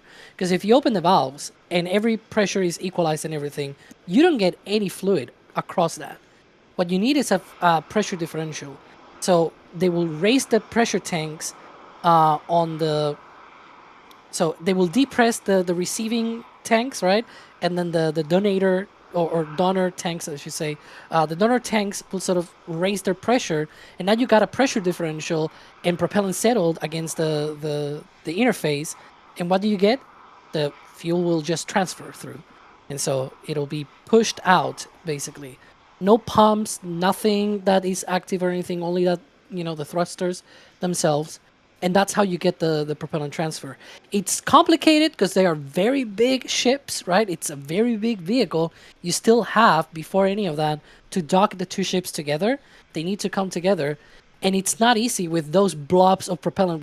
We're talking about probably about 100 tons of propellant left on the ship before it transfers that propellant to the other ship. So you're moving around. All of that is floating in the tank. It's hitting the walls as soon as you hit one of the thrusters in one way or the other. It's a really complicated thing to model. So they'll need to fly a few times before they get to that ship transfer demo, in order to be able to, be able to do all of the maneuvering and everything. They've added so many thrusters on this version of the Starship compared to the previous one, just to be able to, control that attitude of the ship. It's not easy, but they'll get the hang of it. Like, that's the whole point. It was also hard to catch a booster, right? And they did it. They'll work towards it. It's okay. Yeah, it looks like we got a couple Cybertrucks heading padways. We'll keep an eye on those as they're getting there. A couple other ones here. Adam Goldwater saying needs a Chicago meetup. Hey, that's my neck of the woods. I'm up for it. If we can get something arranged, I will be there with bells on. Elite GNC flow. Will Tower 1 still have the old cladding at the bottom, top of the tower? Well, I'll try to tackle that one. It's going to look like Pad 2. With all the cladding there, they need a roof for the ship catches and that sort of stuff. So they will be doing that. And then we got Tinker It. Will Starbase ever launch people? I'd say the odds of that are between slim and none, and I think slim is heading towards the exit. I think that's going to be from Florida myself, because they're more equipped for it. They have the astronaut facilities as far as for suiting up and all that infrastructure that's there. But don't hold your breath on that. That's going to be quite a few years down the road before we see, people going on to a Starship and launching from Earth. Speaking about people going down to a Starship, we saw earlier those vehicles going out. Yeah, it was very fitting. Yeah, hopefully they're staying there. Come back. We'll still got a police officer and security at the road. We'll watch. Yeah, we'll be watching the stands as they head back. We got Eddie. Thank you for the support. Yeah, again, happy birthday. Hope that was for you. And Valentine got something from the store. I'm 18 years old today. Well, happy birthday. Must be birthday day today. Thanks, God. Following you since I was 14. Well, great. Thanks. It's so great. I'm so envious and happy for the younger generation that is seeing this. It's such an exciting time. So we really, appreciate you being with us here. All right. More carts. Yeah. More cars going? Okay. Looks like they opened the roadblock there. Mm-hmm. Yeah, it looks like the security people have left. We see the police car leaving. Hang on. I need to, Uh-oh. Breaking news possibly? They changed tomorrow's closure. So, they issued a notice of road closures and beach closures for today, tomorrow, and Wednesday, basically. So Monday, Tuesday, Wednesday. Today's road closure is gone, as expected, because the road is seemingly now open. However, the one for tomorrow was not canceled or still showing backup or anything. It now shows primary. So that may mean more testing. They've done that before and then canceled it straight up. So just saying that. They've done that before. Let's see what happens then. I'm hopeful that's what happens. Because, I cannot think of any more full stack testing that they may want to do, to be honest. Looks like another wet dress. I wouldn't be complaining, but also SpaceX, chop. We need that launch. Yeah, that seems odd. But, folks, I think we're going to call it a day for this. It's been just a real interesting. I'm glad they got the wet dress rehearsal done. Keep watching Starbase Live. We got the team down there. We'll be keeping an eye on the stands going to the pad and all the post-mortem here, what's happening on the ship and the booster and everything. But first off, I want to thank Alex. Alex, thanks so much for being here. Always great expertise that you provide for these things. And just, you're awesome, dude. It's been a pleasure as usual. And, we'll come back here whenever there's another interesting thing going on. Maybe, ship rollback or something like that. We'll see what happens in the next few days. That's for sure an exciting time. Maybe we'll have to bring back Canon to launch. Hoping so. We'll have to see. Some people were asking about that. So, stay tuned, folks. I'm sure that they're already thinking about it. And Ryan, great to talk to you again. Maybe we'll get to do a Raptor side chat tomorrow now that we got this darn wet dress rehearsal out of the way. Thanks for being here. Yeah, we might actually get a retro site in tomorrow. We'll see. I think it's an automatic thing that when they cancel a road closure, if there's one already in there in the system, it automatically makes it primary. So I wouldn't be surprised if all of a sudden the last two get revoked. But we'll just have to wait and see. Either way, anyways, it's always fun. It was awesome to see a Frosty full stack again. Hopefully the next time we see it, it's on launch day, whenever that's going to be. So can't wait for that. And I want to thank out there, we got in the field, we got Gage, Caesar, Colleen, and Max out there. You guys are awesome. Max, it was great to hear from you today. I hope, I've been seeing some of your photographs in the store, the metal prints, and I'm so tempted, but I'm running out of wall space, my friend. Well, hopefully there's more opportunities to catch some more, because this is the very first version 3 full stack. It's novel, and I want to shoot as much of it as I possibly can and get it up in the store for everyone to enjoy, and also on socials as well. So thanks very much everyone for coming to hang out with us today, and we will see y'all again soon. Yeah, I'm going to channel my inner LSR.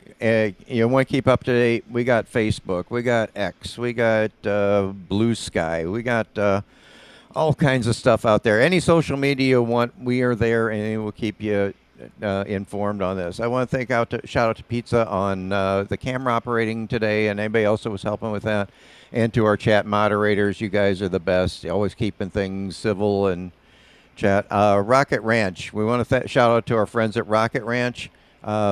Again, if you have a chance and you want to see the most awesome view of a Starship flight and experience it, you not only see it, you feel it from there. It's hard to explain, but it's just an incredible view. And shout out to them. Also shout out to our Margaritaville Hotel, great place to stay. They got a great pool that we've been able to experience out there. So there's some of our friends. And again, if I didn't say the mods, thank you for that. Just a couple more thank yous out to Anonymous, to Infinity Beyond for the store. Hope you got some good stuff. Oh, did you get the Max print, the Mother's Day one with the flag? I love that one, Max. Nice. That is so sweet. That's great. And finally, we've got Miss JID, new member, Pad Rat. Thank you very much. And with that, we're going to call it a day, folks. Thank you so much for being here. I'm Roger Smith, and it's been a pleasure.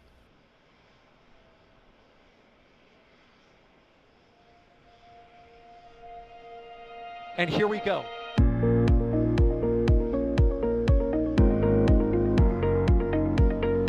There's the deluge. Here's ignition. Following up. Did it just do a Kerbal? Back to the moon and beyond. Put that in the big bag, Jingle. Back at home, we all have a lot of work to do, but from here, that sure looks like a perfect world. Propulsion continues to be normal.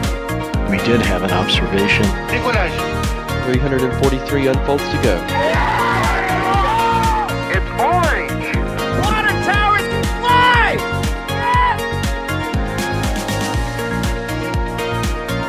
Bingo! Right in the center.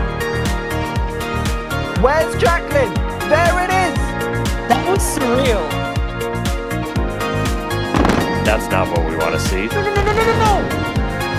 Oh my God. Yikes, you bet. We don't need any more of these.